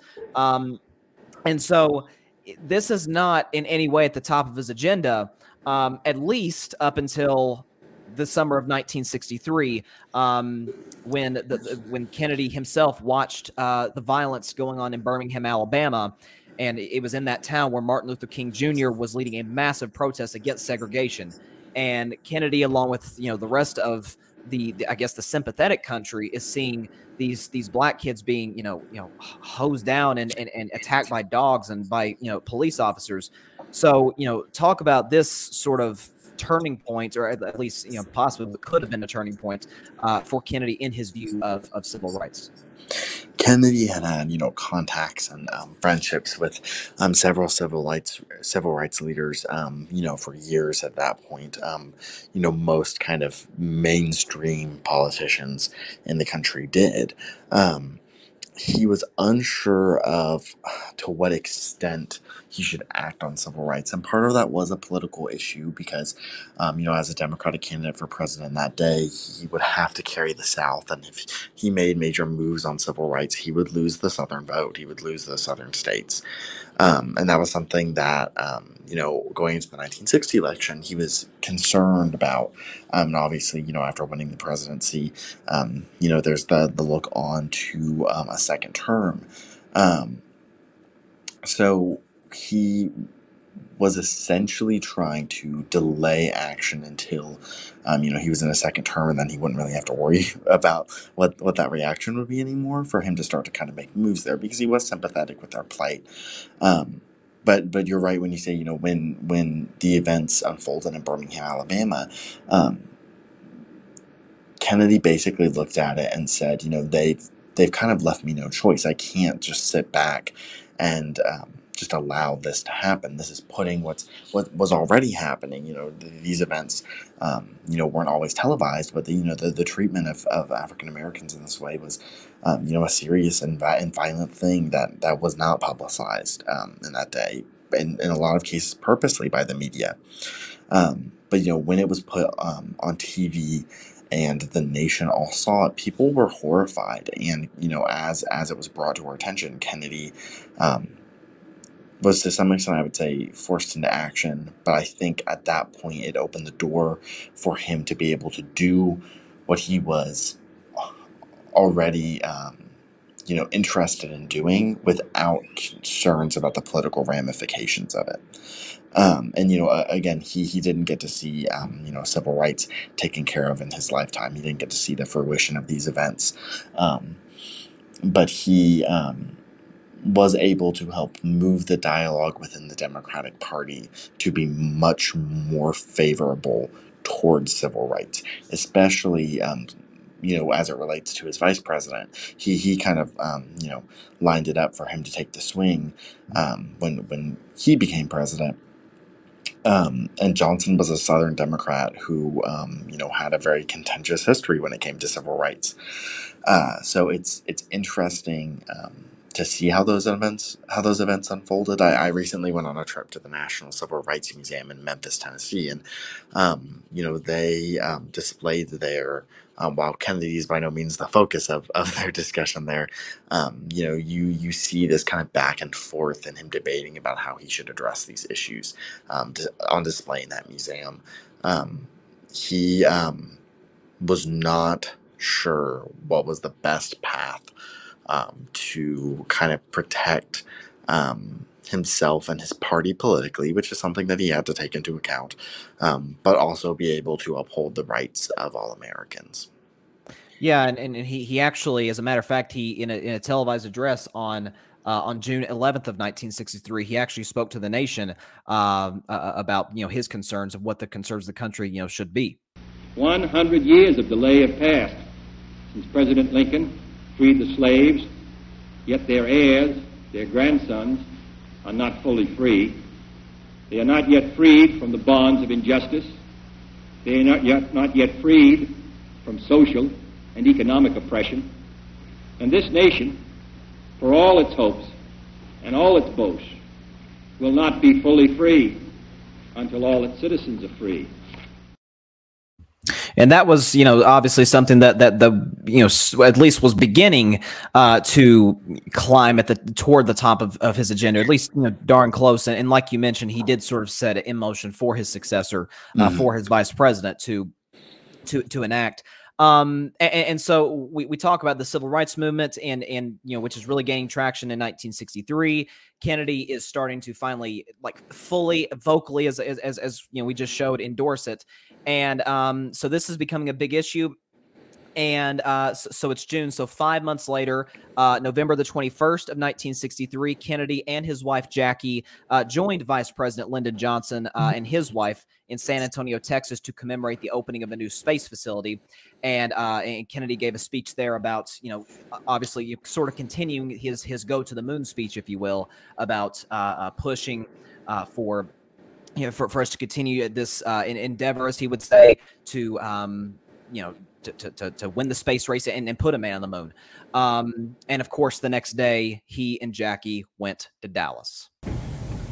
From Dallas, Texas, the flash, apparently official, President Kennedy died at 1 p.m. Central Standard Time, 2 o'clock Eastern Standard Time, some 38 minutes ago. So after only 2.5 years, almost 3 years in office, John F. Kennedy was assassinated on November the 22nd of 1963 in the presidential motorcade at only the age of 46. And so this was, anybody listening who was alive during this time or was aware of what was going on during this time, it was one of the most shocking and, saddening moments in American history. So talk about just the reaction of the nation. It was, I would argue, maybe before you go, I would argue it was probably the most traumatizing event for the country since probably Pearl Harbor.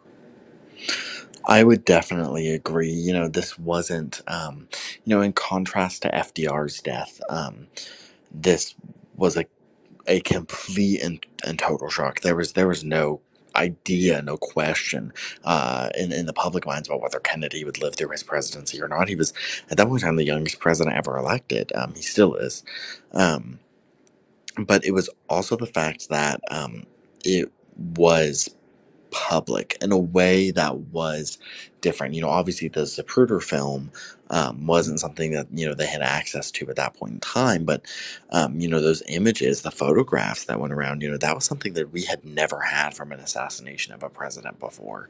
And I think that that is one of the reasons, among others, why his assassination is still so vivid in kind of the American consciousness.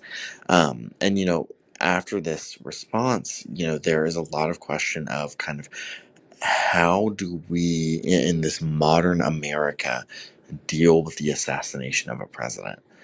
Because it's a that transition of power is extremely difficult. And there was a lot too of how does the media treat Jackie Kennedy and his family afterwards? How should the funeral be played out? How do we remember a president who dies so young? How do we remember a president that is assassinated in the modern era? And Jackie, who was the founder of the White House Historical Society, dug in and wanted what was essentially a recreation of the effect of the state funeral of Abraham Lincoln, and part of this was, in some books have said that she even asked some of her aides, "Do you remember? What do you know about William McKinley? What do you know about James A. Garfield?" And she, correctly or not, attributed this partially to the funeral and how their legacies were, or in this case, were not upheld after their assassinations. And she, out of grief, refused to let this happen to her husband. And she created, in a lot of ways, the image of Camelot. She had, a funeral that if you want to go to the audience, if you want to go read about the details of the state funeral with the backdrop of a president who was just assassinated in public, it is insane. It is, they walked in public with crowds out to the burial site. That's crazy. That sounds bad, but that was a huge security concern. That was something that she, insisted, this is what we are going to do, and we are going to do this in a way. And she threatened, basically, the other dignitaries that were there, that, she said, if you will not walk with me, then I'll walk alone. And, they can't, and she knew what she was doing, but, you can't look at that unsympathetic. And she was, in a way, during this period of her grief, controlled the dialogue in the media surrounding Kennedy, and created the legacy that I think, we're all very familiar with today. And I think, for the rest of American history, I think John F. Kennedy, and I think Jackie as well, in their time in the White House, is going to be remembered with kind of this air of mysticism and nostalgia. And I think that a lot of that has to do with Jackie working to preserve her husband's legacy and reputation upon his horrific assassination. Yeah, and if we talked about with Dwight Eisenhower earlier, if sort of Sputnik was the end of American innocence in the post-war effort, I would argue this was the end of American innocence, period. Because of the fact, it's in Dallas, it's out in the open, broad daylight, 12:30 or 11:30, 12:30, whatever it was in the afternoon. There's supporters out there. He's riding. He's behind Governor Connolly, the governor of Texas, and his wife, and they look great, and and of course the Zapruder film, which again I would, by the way, warn the audience, if disturbing images bother you, then the Zapruder film is definitely not for you. But it was devastating. But hours after the assassination, Kennedy's vice president was sworn into office. Number 36, Lyndon B. Johnson, Democrat, 1963 to 1969, 55 years old, from Texas. So Lyndon Johnson, he was born on August 27th of 1908 to Samuel Ely and Rebecca Baines, and he married Claudia, better known as Lady Bird, Taylor in 1934, and they had 2 children together.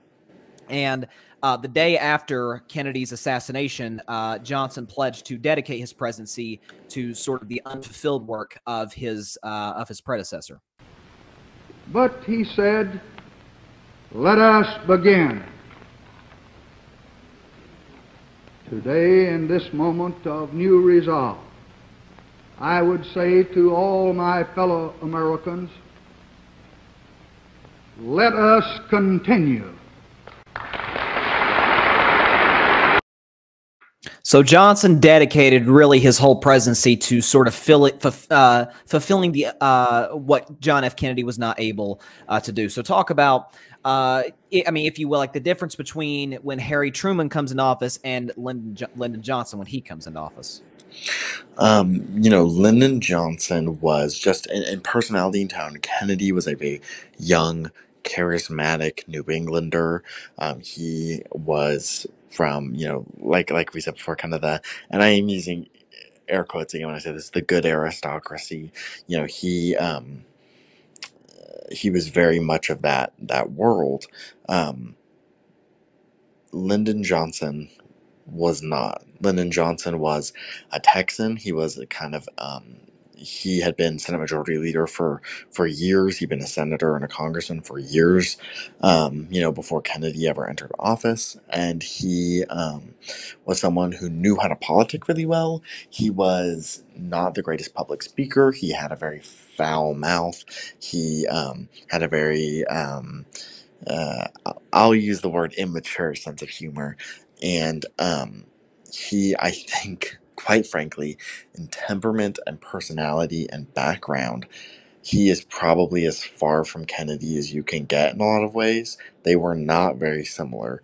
And to be quite frank, his views of a lot of policy were also fairly different from Kennedy. But like I said, he was a good politician. And Johnson knew that as a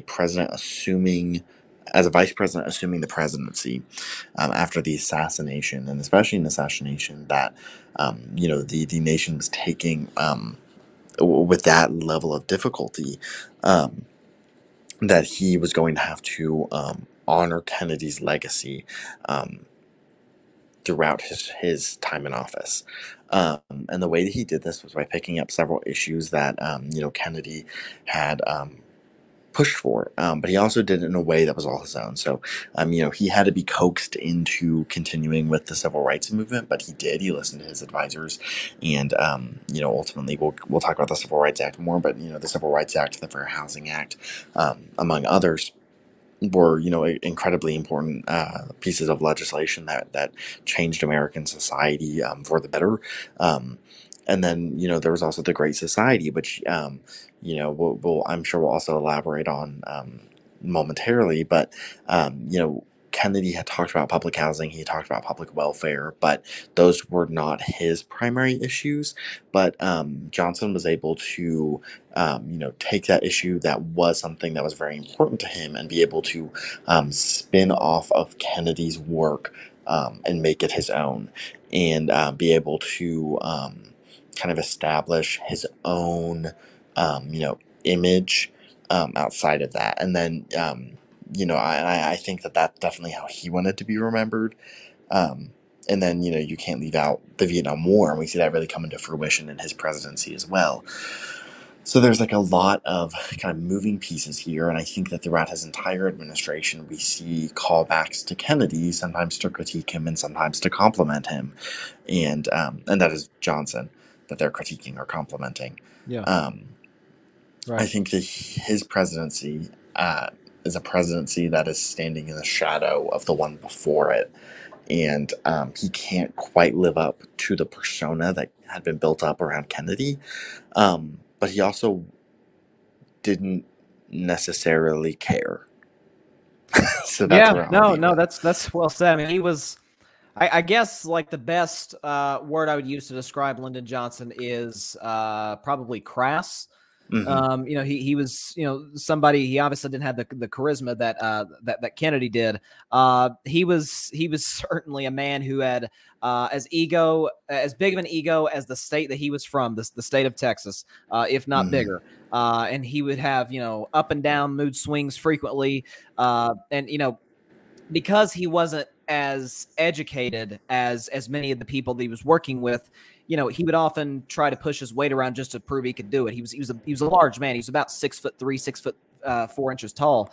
And he sort of have an in-your-face management style, and this would become known as the Johnson treatment. You know, he would kind of get up in your face, you know, make his point known. As you mentioned, he had a fairly foul mouth, and you know, he also, and I remember reading this, he also had very interesting areas to have meetings. He would have meetings such as at his bed before he called it a night. He would have meetings at the pool while skinny dipping, and even on his toilet, he would have a meeting or two. So he was an interesting individual. There's no question about it. He's no dull figure, but he had, as you mentioned, he had a very specific vision for America. A lot of this was, you know, playing off of what Kennedy had done or wanted to accomplish. But many of the things, you know, were Johnson's own, you know, ideologies. You know, we talked about the Great Society, and this Great Society resulted in numerous new, you know, pieces of legislation, including the Voting Rights Act, Medicaid, federal aid for education, environmental protection laws, food stamps, Head Start, National Public Radio, the public broadcasting system, and most notably the Civil Rights Act, which was sort of this, you know, this finale, not this, I wouldn't say final, but like this big culmination. Finally, the fight against racial segregation has come to this, you know, the Civil Rights Act getting passed, which finally banned segregation and discrimination based on race, color, or religion. So talk about the Civil Rights Act, the country's reaction to it. Obviously, Dr. Martin Luther King was there, but just talk about the Civil Rights Act and certainly, you know, its importance. The Civil Rights Act was in parts of the country, a controversial piece of legislation. There was a lot of fight against its passage, but Johnson was able to invoke the memory of Kennedy to help kind of push it through Congress. It was also one of those issues where, as the civil rights movement progressed, politicians kind of saw that it wasn't something that could be put off any longer. You know, people were not going to wait for their rights to be given to them. They knew that if they sat back and waited, that those promises would never be fulfilled. That there had to be, you know, action and pressure put on them to give them the rights that they were owed as American citizens. You know, when it passed through Congress, Johnson signs it into law, and we don't see the immediate end of segregation. We see basically he pulled the thread that made the entire sweater unravel, and it resulted in about a decade's worth of work of unraveling that terrible institution, and you know, beginning the healing of those divides within America, which is a process that, you know, arguably is still ongoing today. But for about a decade after the signing of the Civil Rights Act, you know, segregation was dismantled systematically across the country, with some states, particularly southern states, fighting to elongate that waiting period to dismantle it as long as they could. But the Civil Rights Act was the final nail in the coffin for that era of discrimination. Yeah, it was, and it was really the crowning achievement of Johnson's presidency. And I would say, in terms of accomplishments, it's the thing without question he's the most remembered for. But he also continued Kennedy's efforts to fight the war on poverty, and he succeeded in that he cut the percentage of those who lived in poverty by half. He also, in terms of helping African Americans, he actually nominated the very first African American justice, Thurgood Marshall. Now, he was successful in domestic issues, but he certainly could not say the same on foreign issues, mainly, of course, the war in Vietnam, because in June of 1965, General William Westmoreland warned that Johnson would risk losing the war unless he mobilized the reserves, committed to more firepower, and doubled the troops from 65,000 to 125,000. And so Johnson authorized sending over 100,000 troops, but even then, the country came no closer to winning the war. And so the war in Vietnam, of course, I skipped over. I forgot to skip over the fact he did win re-election, or I would say really election, in 1964. But the Vietnam War just crushes his popularity. I mean, that's it, for him. And so talk about, his actions that he took during the war to try and fight it, and how we didn't get any closer, and the public's reaction to it. So the war kind of officially begins while Johnson is in office, and from the start, it is extremely controversial. Americans are reminded of what happened in Korea, and they don't want to repeat it. They don't want to be involved in another ongoing conflict, and kind of I can't think of the word all of a sudden. A proxy war against the Soviet Union. They don't want to do that. And as this war continues, people will just become more and more fed up with it, because more and more Americans are going to go fight in this war, and people do not want to participate in it. And essentially, young people are the ones that kind of turn against him the most, and parents don't want to send their kids to go fight in this war, and young people have no desire to go fight in this war. Eventually there's a draft that's established, and that's extremely controversial, and it just becomes a situation where it just continues to play out, and it just drags on and on and on, and people aren't able to people feel like their voices aren't being heard, and people feel like they have been kind of thrown into this conflict that they have no desire to be involved in, and that Johnson isn't listening to them. But Johnson is put between a rock and a hard place, because once you're kind of in this conflict, he can't step out without making America look weak, and he can't do that.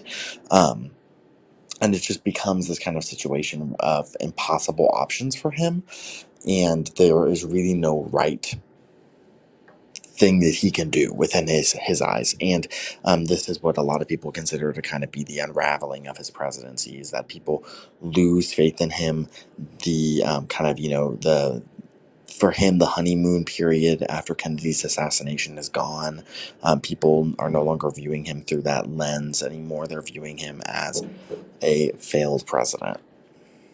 And again, as the war progresses, like you mentioned, it is the anti-war effort is led completely, by young people, and certainly of the parents of these kids who are, dying overseas.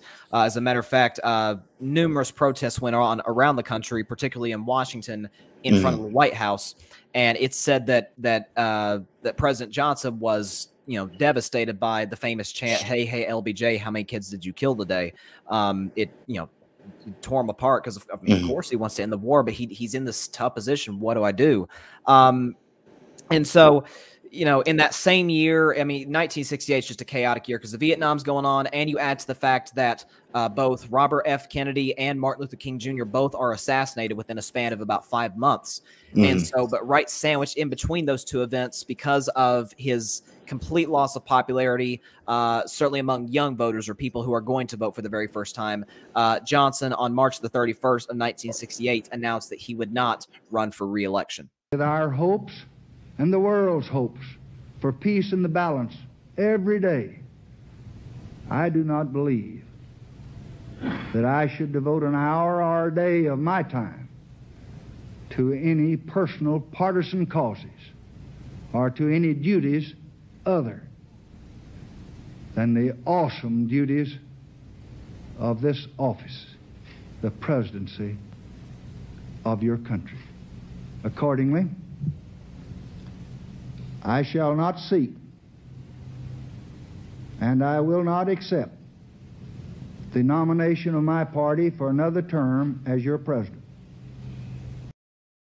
So that's it for Lyndon Johnson.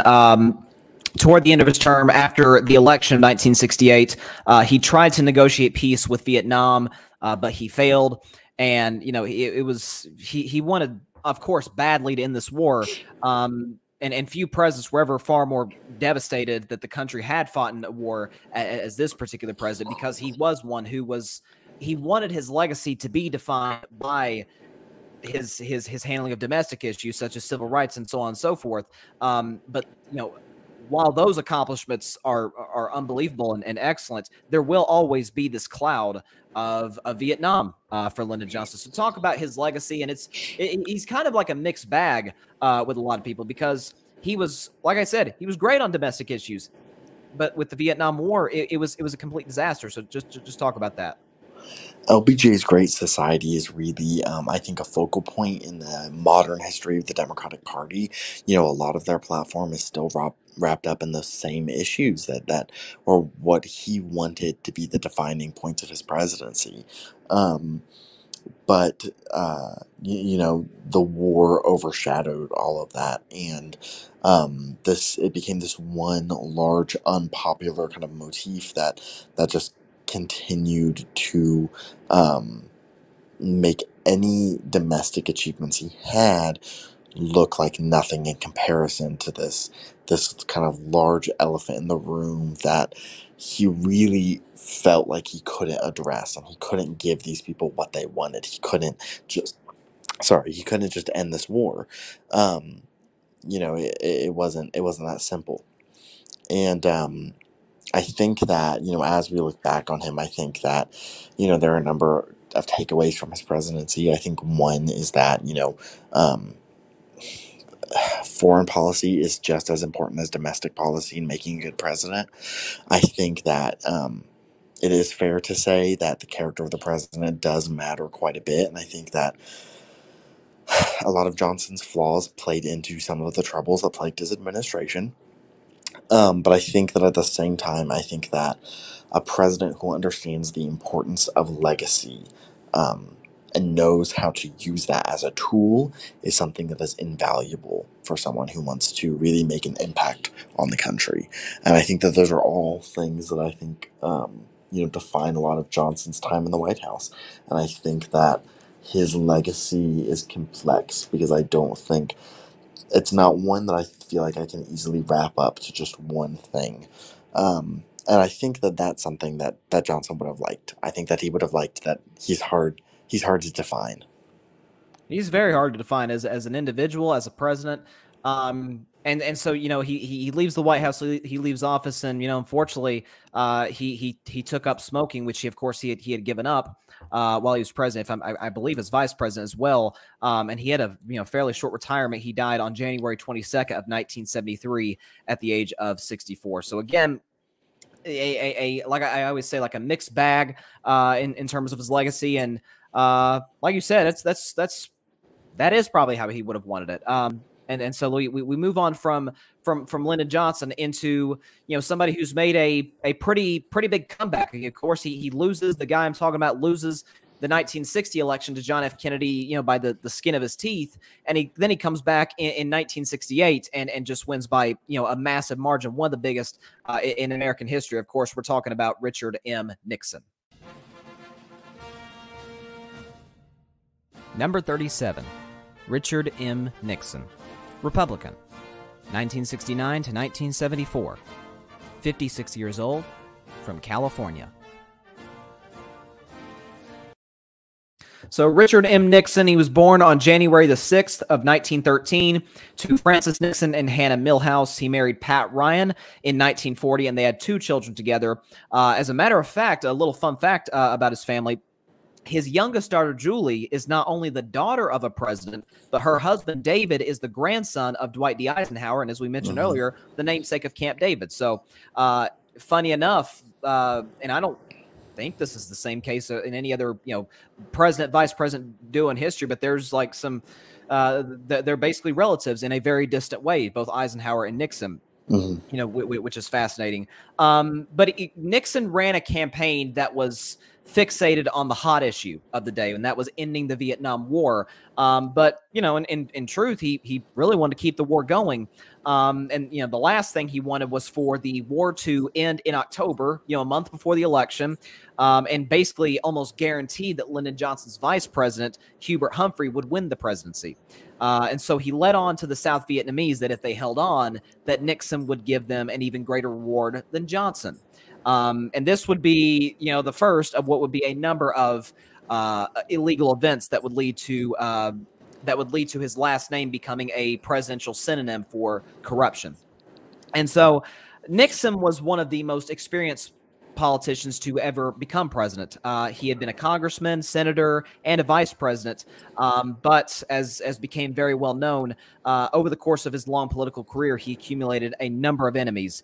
And as a matter of fact, he kept a list of his enemies, which I'd like to hear your thoughts on in just a second. But he was incredibly insecure and, you know, thought his enemies were everywhere to go out and get him.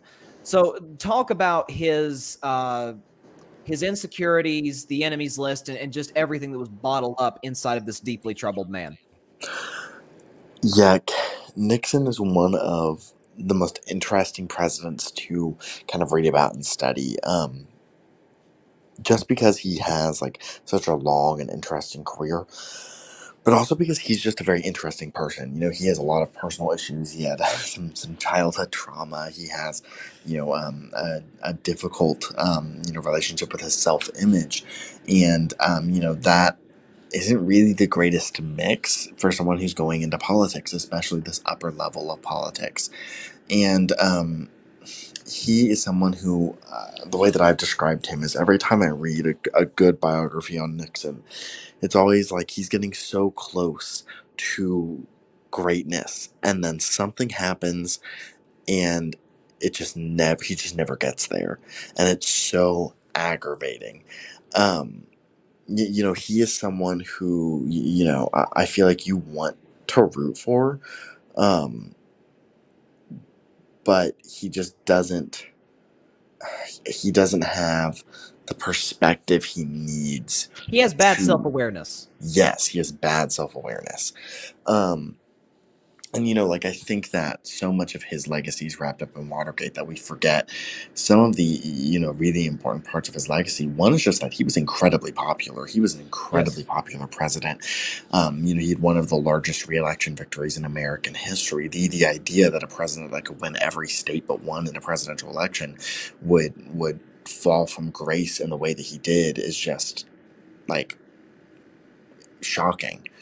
But also, like, you know, he in a, you know, great foreign policy move, was able to get communist China to, you know, open up to the U.S. And even though it remained communist, it stopped them from joining the USSR, which was a major, major foreign policy accomplishment that no one saw coming and no one thought would happen.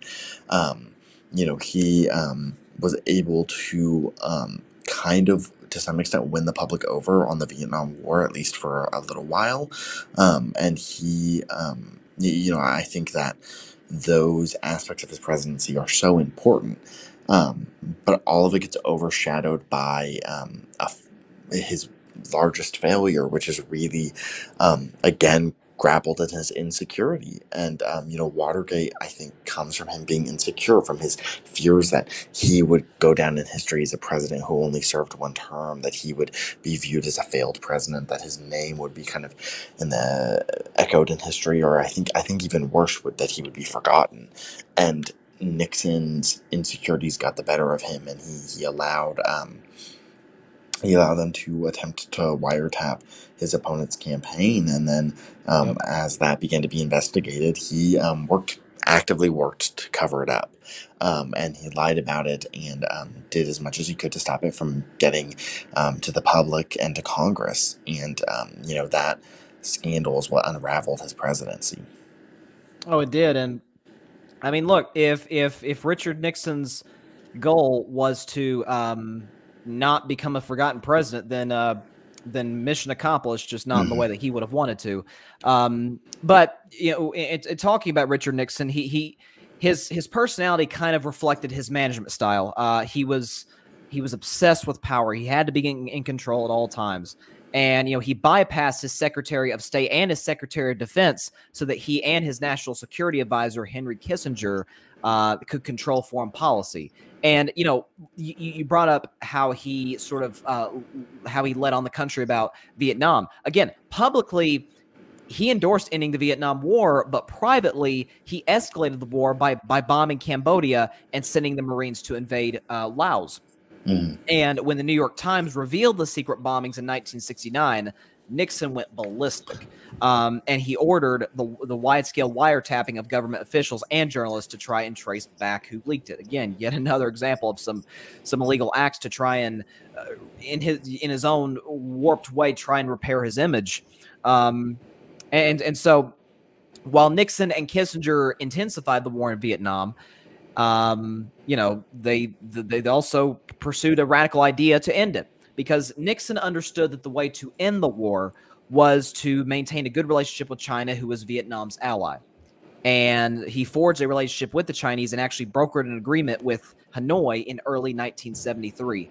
So his management during the Vietnam War was fascinating because of how he was letting on the public about one thing, but in private doing another. So talk about that and how he managed the Vietnam War. Nixon basically, I think his handling of the war could be heavily critiqued, and I think that it rightfully is.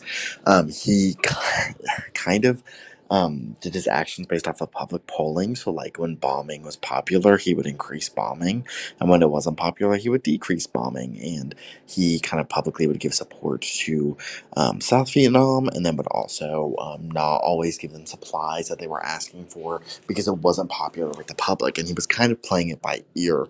This is also how he eventually kind of led to U.S. involvement in Cambodia during the war, which was disastrous, was based off of partially public opinion, but also to some extent what he thought he could get away with in fighting, in that case, the Khmer Rouge. There was strategy behind it, and there were ideas going into it. Henry Kissinger, his Secretary of State, is one of the smartest foreign policy minds of the 20th century, but it just didn't. His goal was not for South Vietnam to win the Vietnam War. If that happened, it would have been good. But it was for him to politically win the Vietnam War, for the U.S. to politically win the war. And so long as he was president, that's what happened, because the war didn't end and people didn't feel like they were losing. Right. And it was all, like you mentioned earlier, it was all about trying to win re-election. It was all about trying to build a legacy, to rise above the people who he believed had disrespected him. And he actually visited China in early 1972, as well as that visit, at least along with the Strategic Arms Limitation Treaty with the Soviets in May of that year, where really the high points of his entire presidency. And led to a landslide re-election, as you mentioned. He was, what did you say? Carried all states except for one. Mm-hmm. Every state except for Massachusetts. I mean, that doesn't happen. I mean, I cannot even imagine somebody doing that, today. But that's what he did. And like you said, what people forget is that he was very popular in terms of foreign policy. And it also led to a ceasefire in Vietnam, because in January of 1973, not long before he took office for a second term, North Vietnam and South Vietnam agreed to stop fighting. However, Nixon secretly promised the president of South Vietnam that the U.S. would restart bombing North Vietnam if they violated the accord. So again, this is more, backroom deals, if you will. And so you've got that. And then, of course, at the same time that this is going on, a massive scandal was brewing that would rock the country: Watergate. And the you got the wiretapping of reporters, the infiltration of the student movement, the infiltration of the Black Panther movement, and the possible overthrow of the Chilean government were all hanging around when the Watergate story broke. So talk about this and just how massive Watergate was in the scale of the country. These kind of operations and scandals were not necessarily new. It was more of the level of the president's involvement, which was kind of the new and notable thing here. Nixon was the one specifically and verbally ordering these actions to be taken. And that was something that probably disturbingly, in a way, was unique about his experience, was that in other cases this was kind of being done sometimes even without the president's knowledge or without their necessarily expressed consent, although maybe implied consent. Nixon was advocating for these things, and these were things that he was pushing for and policy that he was dictating, and very often illegal moves that he was ordering to be done, and he was doing it secretly, often through improper channels, and it. A note that I'll give to the audience: if you're going to do something illegal, do not record tapes of you discussing it with people. It will come back to bite you. Well, yeah, it can. Nixon, it tends to. It does tend to. Nixon basically made the mistake of thinking that people would be too scared of going down themselves that they wouldn't tell on him. And he was wrong. Is basically what happened. Leaks began going out specifically to the Washington Post. Shout out to All the President's Men. Great book, great movie. It became a scandal that originally was a trickle and was kind of like, why are they reporting this? Like, this is just whatever. And, ultimately became the scandal that unraveled this presidency and just shocked the public that a president was willing to do things like this kind of behind their back and in a way that was so dishonest, and to publicly, go out in front of them and lie about it and say that, they hadn't done anything wrong. It resulted in a large amount of loss of trust in the presidency and in government. It resulted in, the end of Nixon's political career. It resulted in a lot of question of what was going to happen next.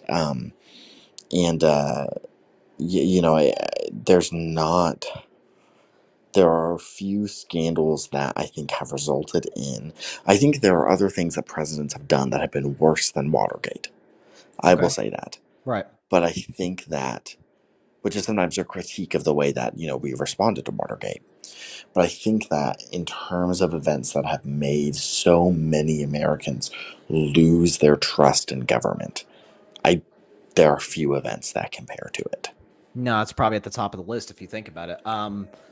But the biggest reason that there was so much of a lost trust was not just the fact that that the scandal was occurring, but it was the fact that the president himself, above all people, was lying to the public and seemed to think he was above the law. But in all of my years of public life, I have never profited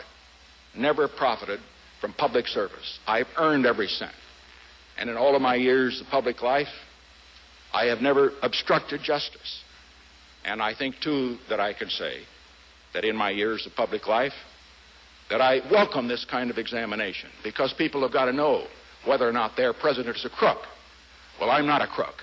I've earned everything I've got. Famous last words, as they say. But that was kind of the turning point moment.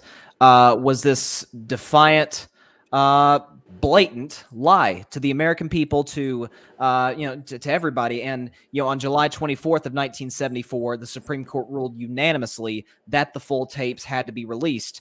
And just as importantly, if maybe not as importantly, but that same month, after 14 months of congressional hearings on Watergate, the House Judiciary Committee passed an article of impeachment charging Nixon with obstruction of justice. So he was going to become the second president, and the first since Andrew Johnson over a century ago, to be impeached. But rather than fighting the impeachment proceedings and the inevitability of removal from office, Nixon resigned on August 9th. Therefore, I shall resign the presidency effective at noon tomorrow. Vice President Ford will be sworn in as president at that hour in this office. And so that was the end of the Richard M. Nixon presidency.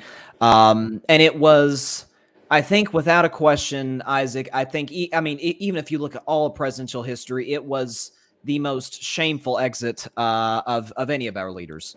And just we've sort of discussed the lack of trust, or really even loss of trust in government, in the executive branch. And so talk about the public's just disgust with the outgoing president.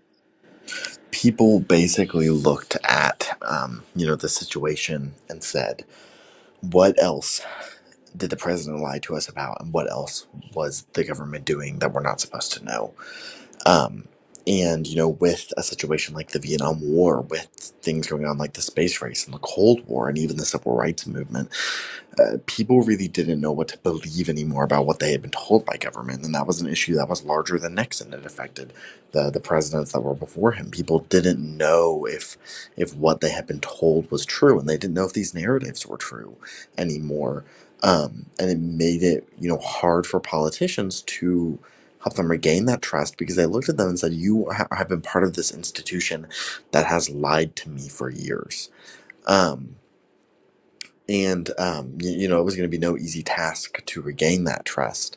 And I think that, if anything, I think Nixon's legacy long term, I think, now as we're 50 years out, we begin to kind of reevaluate a little bit and say, there was a lot of good that was done in his presidency. There were a lot of little things that have wound up being significant, like the founding of the EPA, or even the establishment of the modern reservation systems, viewing Native American tribal nations as separate nations from the U.S. Those are all things that happened during his presidency that are extremely important. Yeah. But they are also things that are overshadowed by the looming cloud of this one great lie.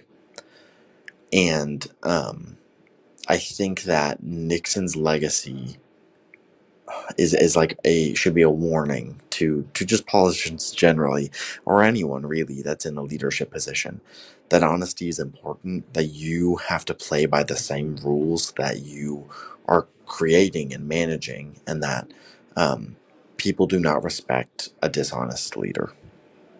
They don't. And it's kind of the old mantra, and I actually used this on my show the other day when discussing another incident. Albert Einstein once, I don't know if you've heard the story, but he was in front of a class, and he wrote 9 times 1 equals 9, 9 times 2 equals 18. He goes all the way down. 9 times 9 equals 81. 9 times 10 equals 91. Well, of course, that's incorrect, and the class laughs at him.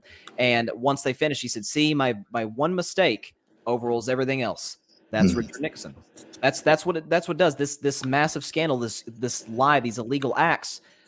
I mean, they define him. You when you think of Richard Nixon, for all of his numerous accomplishments, you don't think of those. You think of Watergate. You think of the fact that he is, to this day, the only president to ever resign the office of president. And in his retirement, he kind of slowly, especially like around the early to mid 1980s, became, I guess, more of a figure in public life. He did numerous interviews. If I'm not mistaken, I think he may have written a book, a memoir about his life and his presidency. And when it was all said and done, he died on April 22nd of 1994, and he was 81 years old. And so, for him, it was.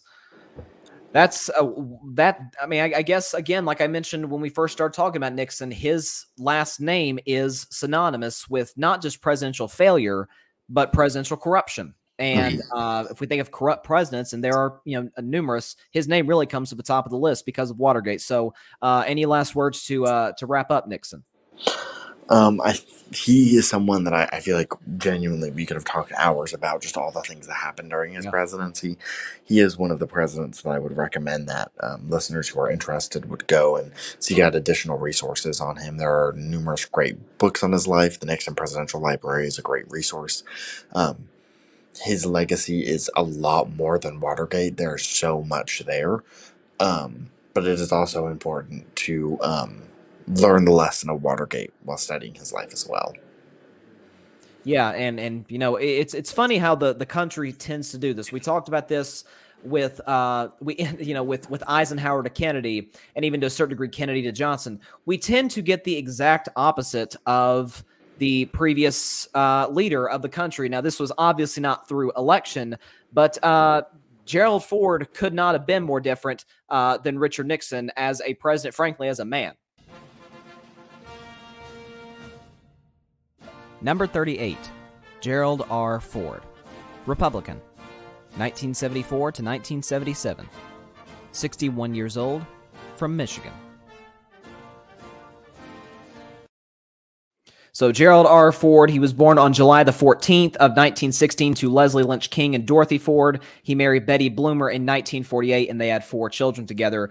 And he is the only person in history, in American history, to have ever been vice president and president without being elected to either position. He gained the vice presidency.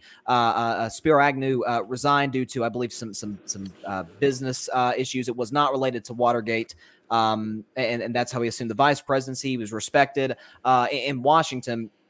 And, you know, once becoming president, he inherited a White House that was riddled with absolute chaos. And, you know, he faced the pending criminal indictment of Nixon, a Congress who was eager to gain the power that they had lost to kind of take advantage of the public's mistrust of the president, and in a country that seemed, you know, like it was, you know, sort of losing its way in a way. It's like you had the events of the 60s, the assassinations, the civil rights. Now you've got a president who resigns due to corruption. So talk about the very important position that Gerald Ford was put in sort of his personality. Gerald Ford was kind of, you know, goofy and friendly was the public persona, but he also really wanted to be viewed as serious, which caused some issues and wound up leading to maybe some unfair, we'll say, a mockery of him, including by his own wife. I got to hear about this.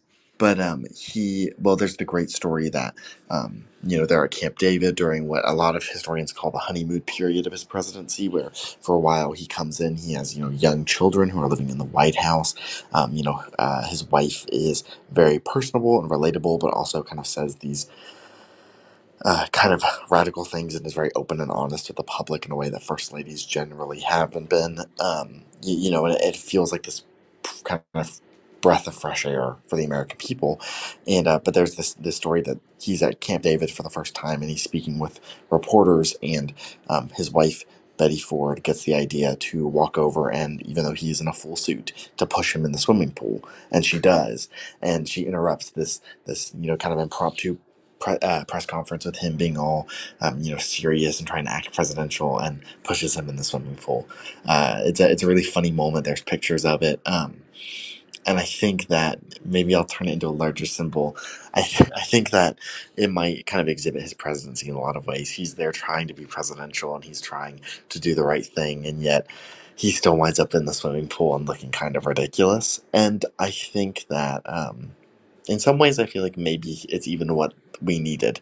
You know, his presidency is one where I won't try to sugarcoat it. The economy struggled, and he was not really able to resolve that crisis. It got worse while he was president. He was not able to fix the economy. The Vietnam War, he eventually pulled troops out. The Vietnam War ended, and pretty disastrously. And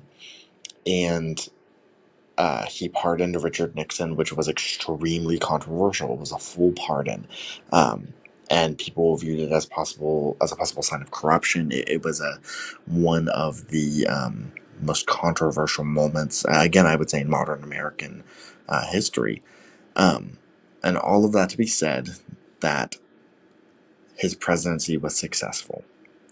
Not because of any policy gain, not because of any popularity contest, but because he did the one thing that no one thought was possible.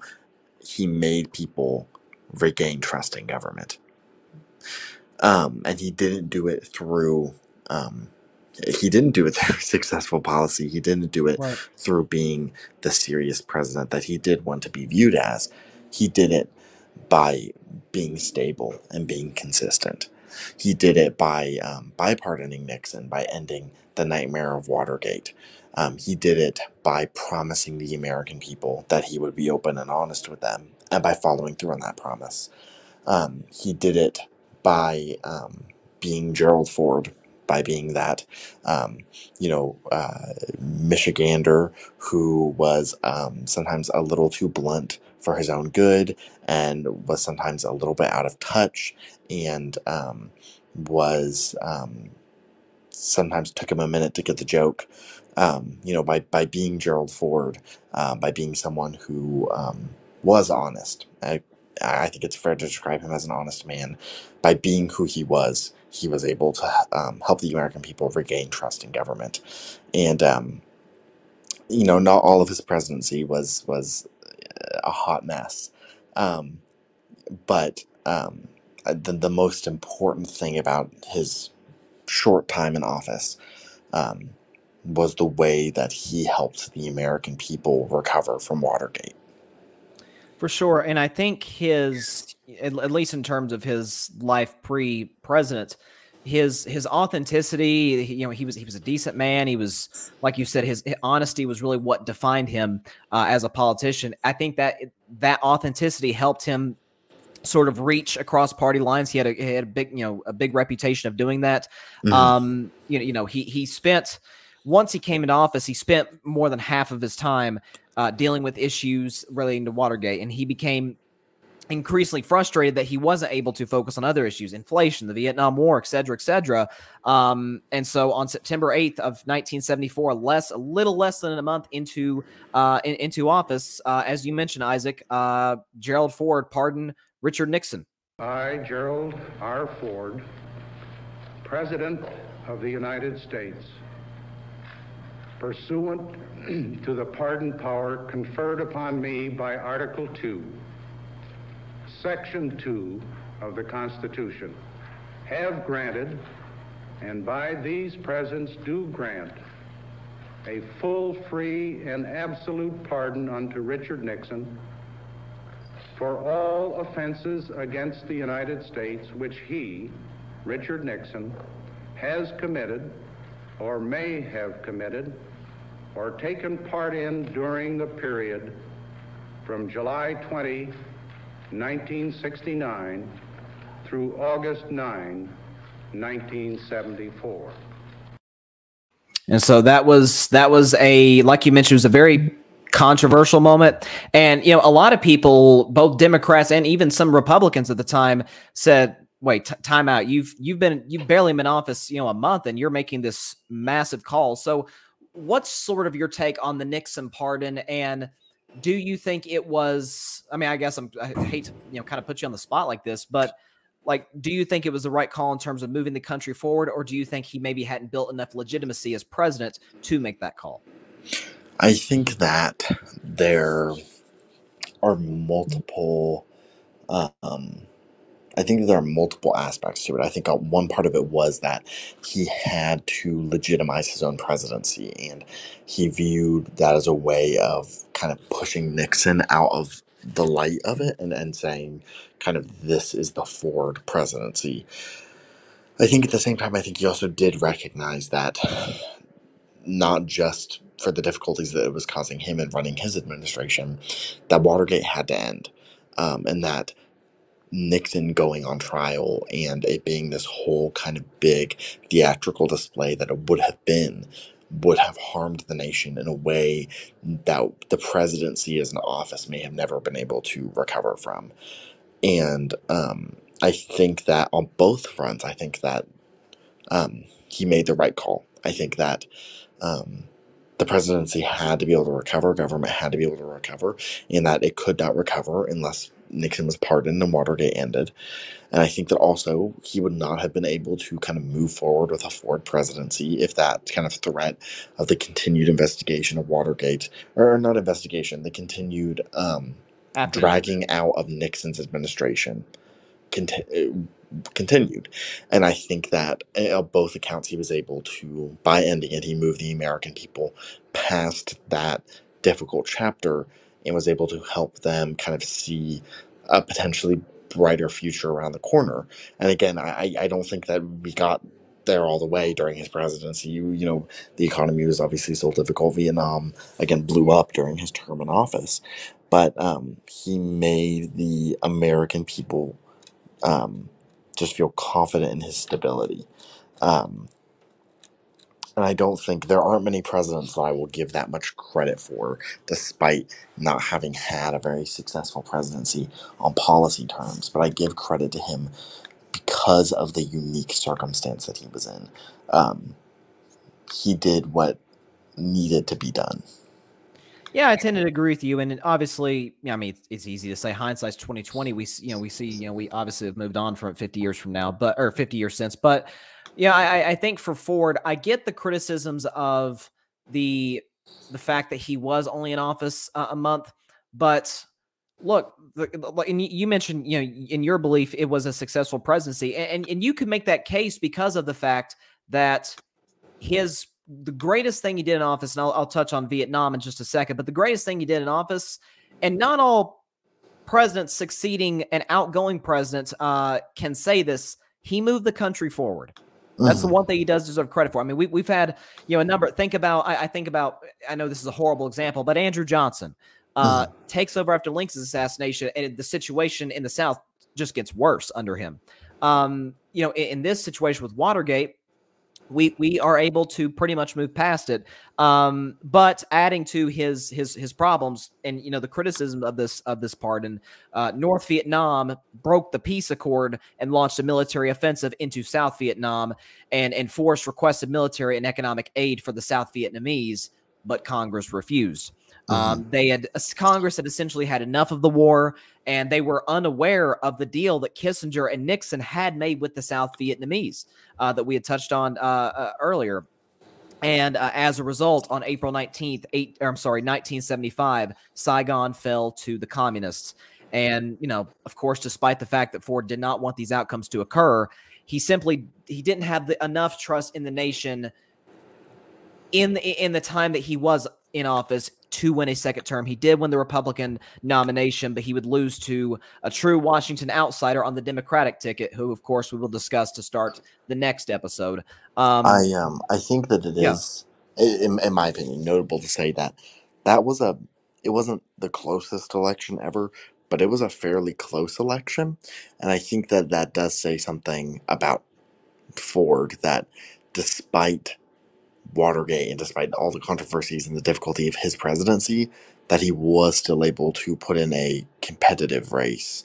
I put up a real fight in that election. Right. Because on paper, his candidacy should have been doomed from the beginning. Sure. And I think that, again, his legacy is one of, I don't think that he really, really ever had his own presidency. And I think part of it is because he didn't have time to prepare for his own presidency. Yeah. But I think that he should be credited and praised for his role in just helping the presidency and the American government regain the trust of the American people. And I think, I know I've repeated that several times, but I think that's what Ford's legacy is, and I think that's what it will continue to be for years to come. Yeah, I think so too. And again, it had to do with the fact that both of us touched on earlier. He was Jerry Ford. He was open, honest. He was a decent man, and this really helped him moving forward. But post presidential life, he, again, like most presidents, certainly this becomes more and more the case in modern times. He continued to be active in Republican politics, and again was very well respected. Everybody, he was one of those presidents, and certainly not everyone can say this, that regardless of your political affiliation, you tended to like the guy. And he passed away on December 26th of 2006 at the age of 93. And at the time that he passed, he was the longest lived president at the time of his passing. So, man, we covered a lot today. Obviously, 6 presidents, a number of issues that span from the first one we covered, Truman, all the way to the final one in this episode in Ford. So what's kind of your takeaway from what we've discussed and what we will move into in episode 8? This has been a difficult era in a lot of ways for the presidency. There's been a lot of scandal. There's been a lot of hardship. But I think that we've also seen, the U.S. Come into its place as a world leader. I think that it's grappling with the effects of and the responsibilities of being a leader of the world, economically, militarily, and ideologically. And I think that that's something that we're going to, see in the next episode, kind of the fruition of that, and the way that kind of the stones that have been set in place by the presidents that we talked about are going to be turned into a house by the presidents that we'll discuss in the next episode. And I think that that's kind of the takeaway from it, that, they have been working towards the end of the Cold War and peaceful resolution here, and they have been working towards, civil rights and equality being given to all Americans. And I feel like what we're going to see in this next episode is the completion of those goals, and in the end here, fights against government corruption, which I think again we're going to see great strides be taken.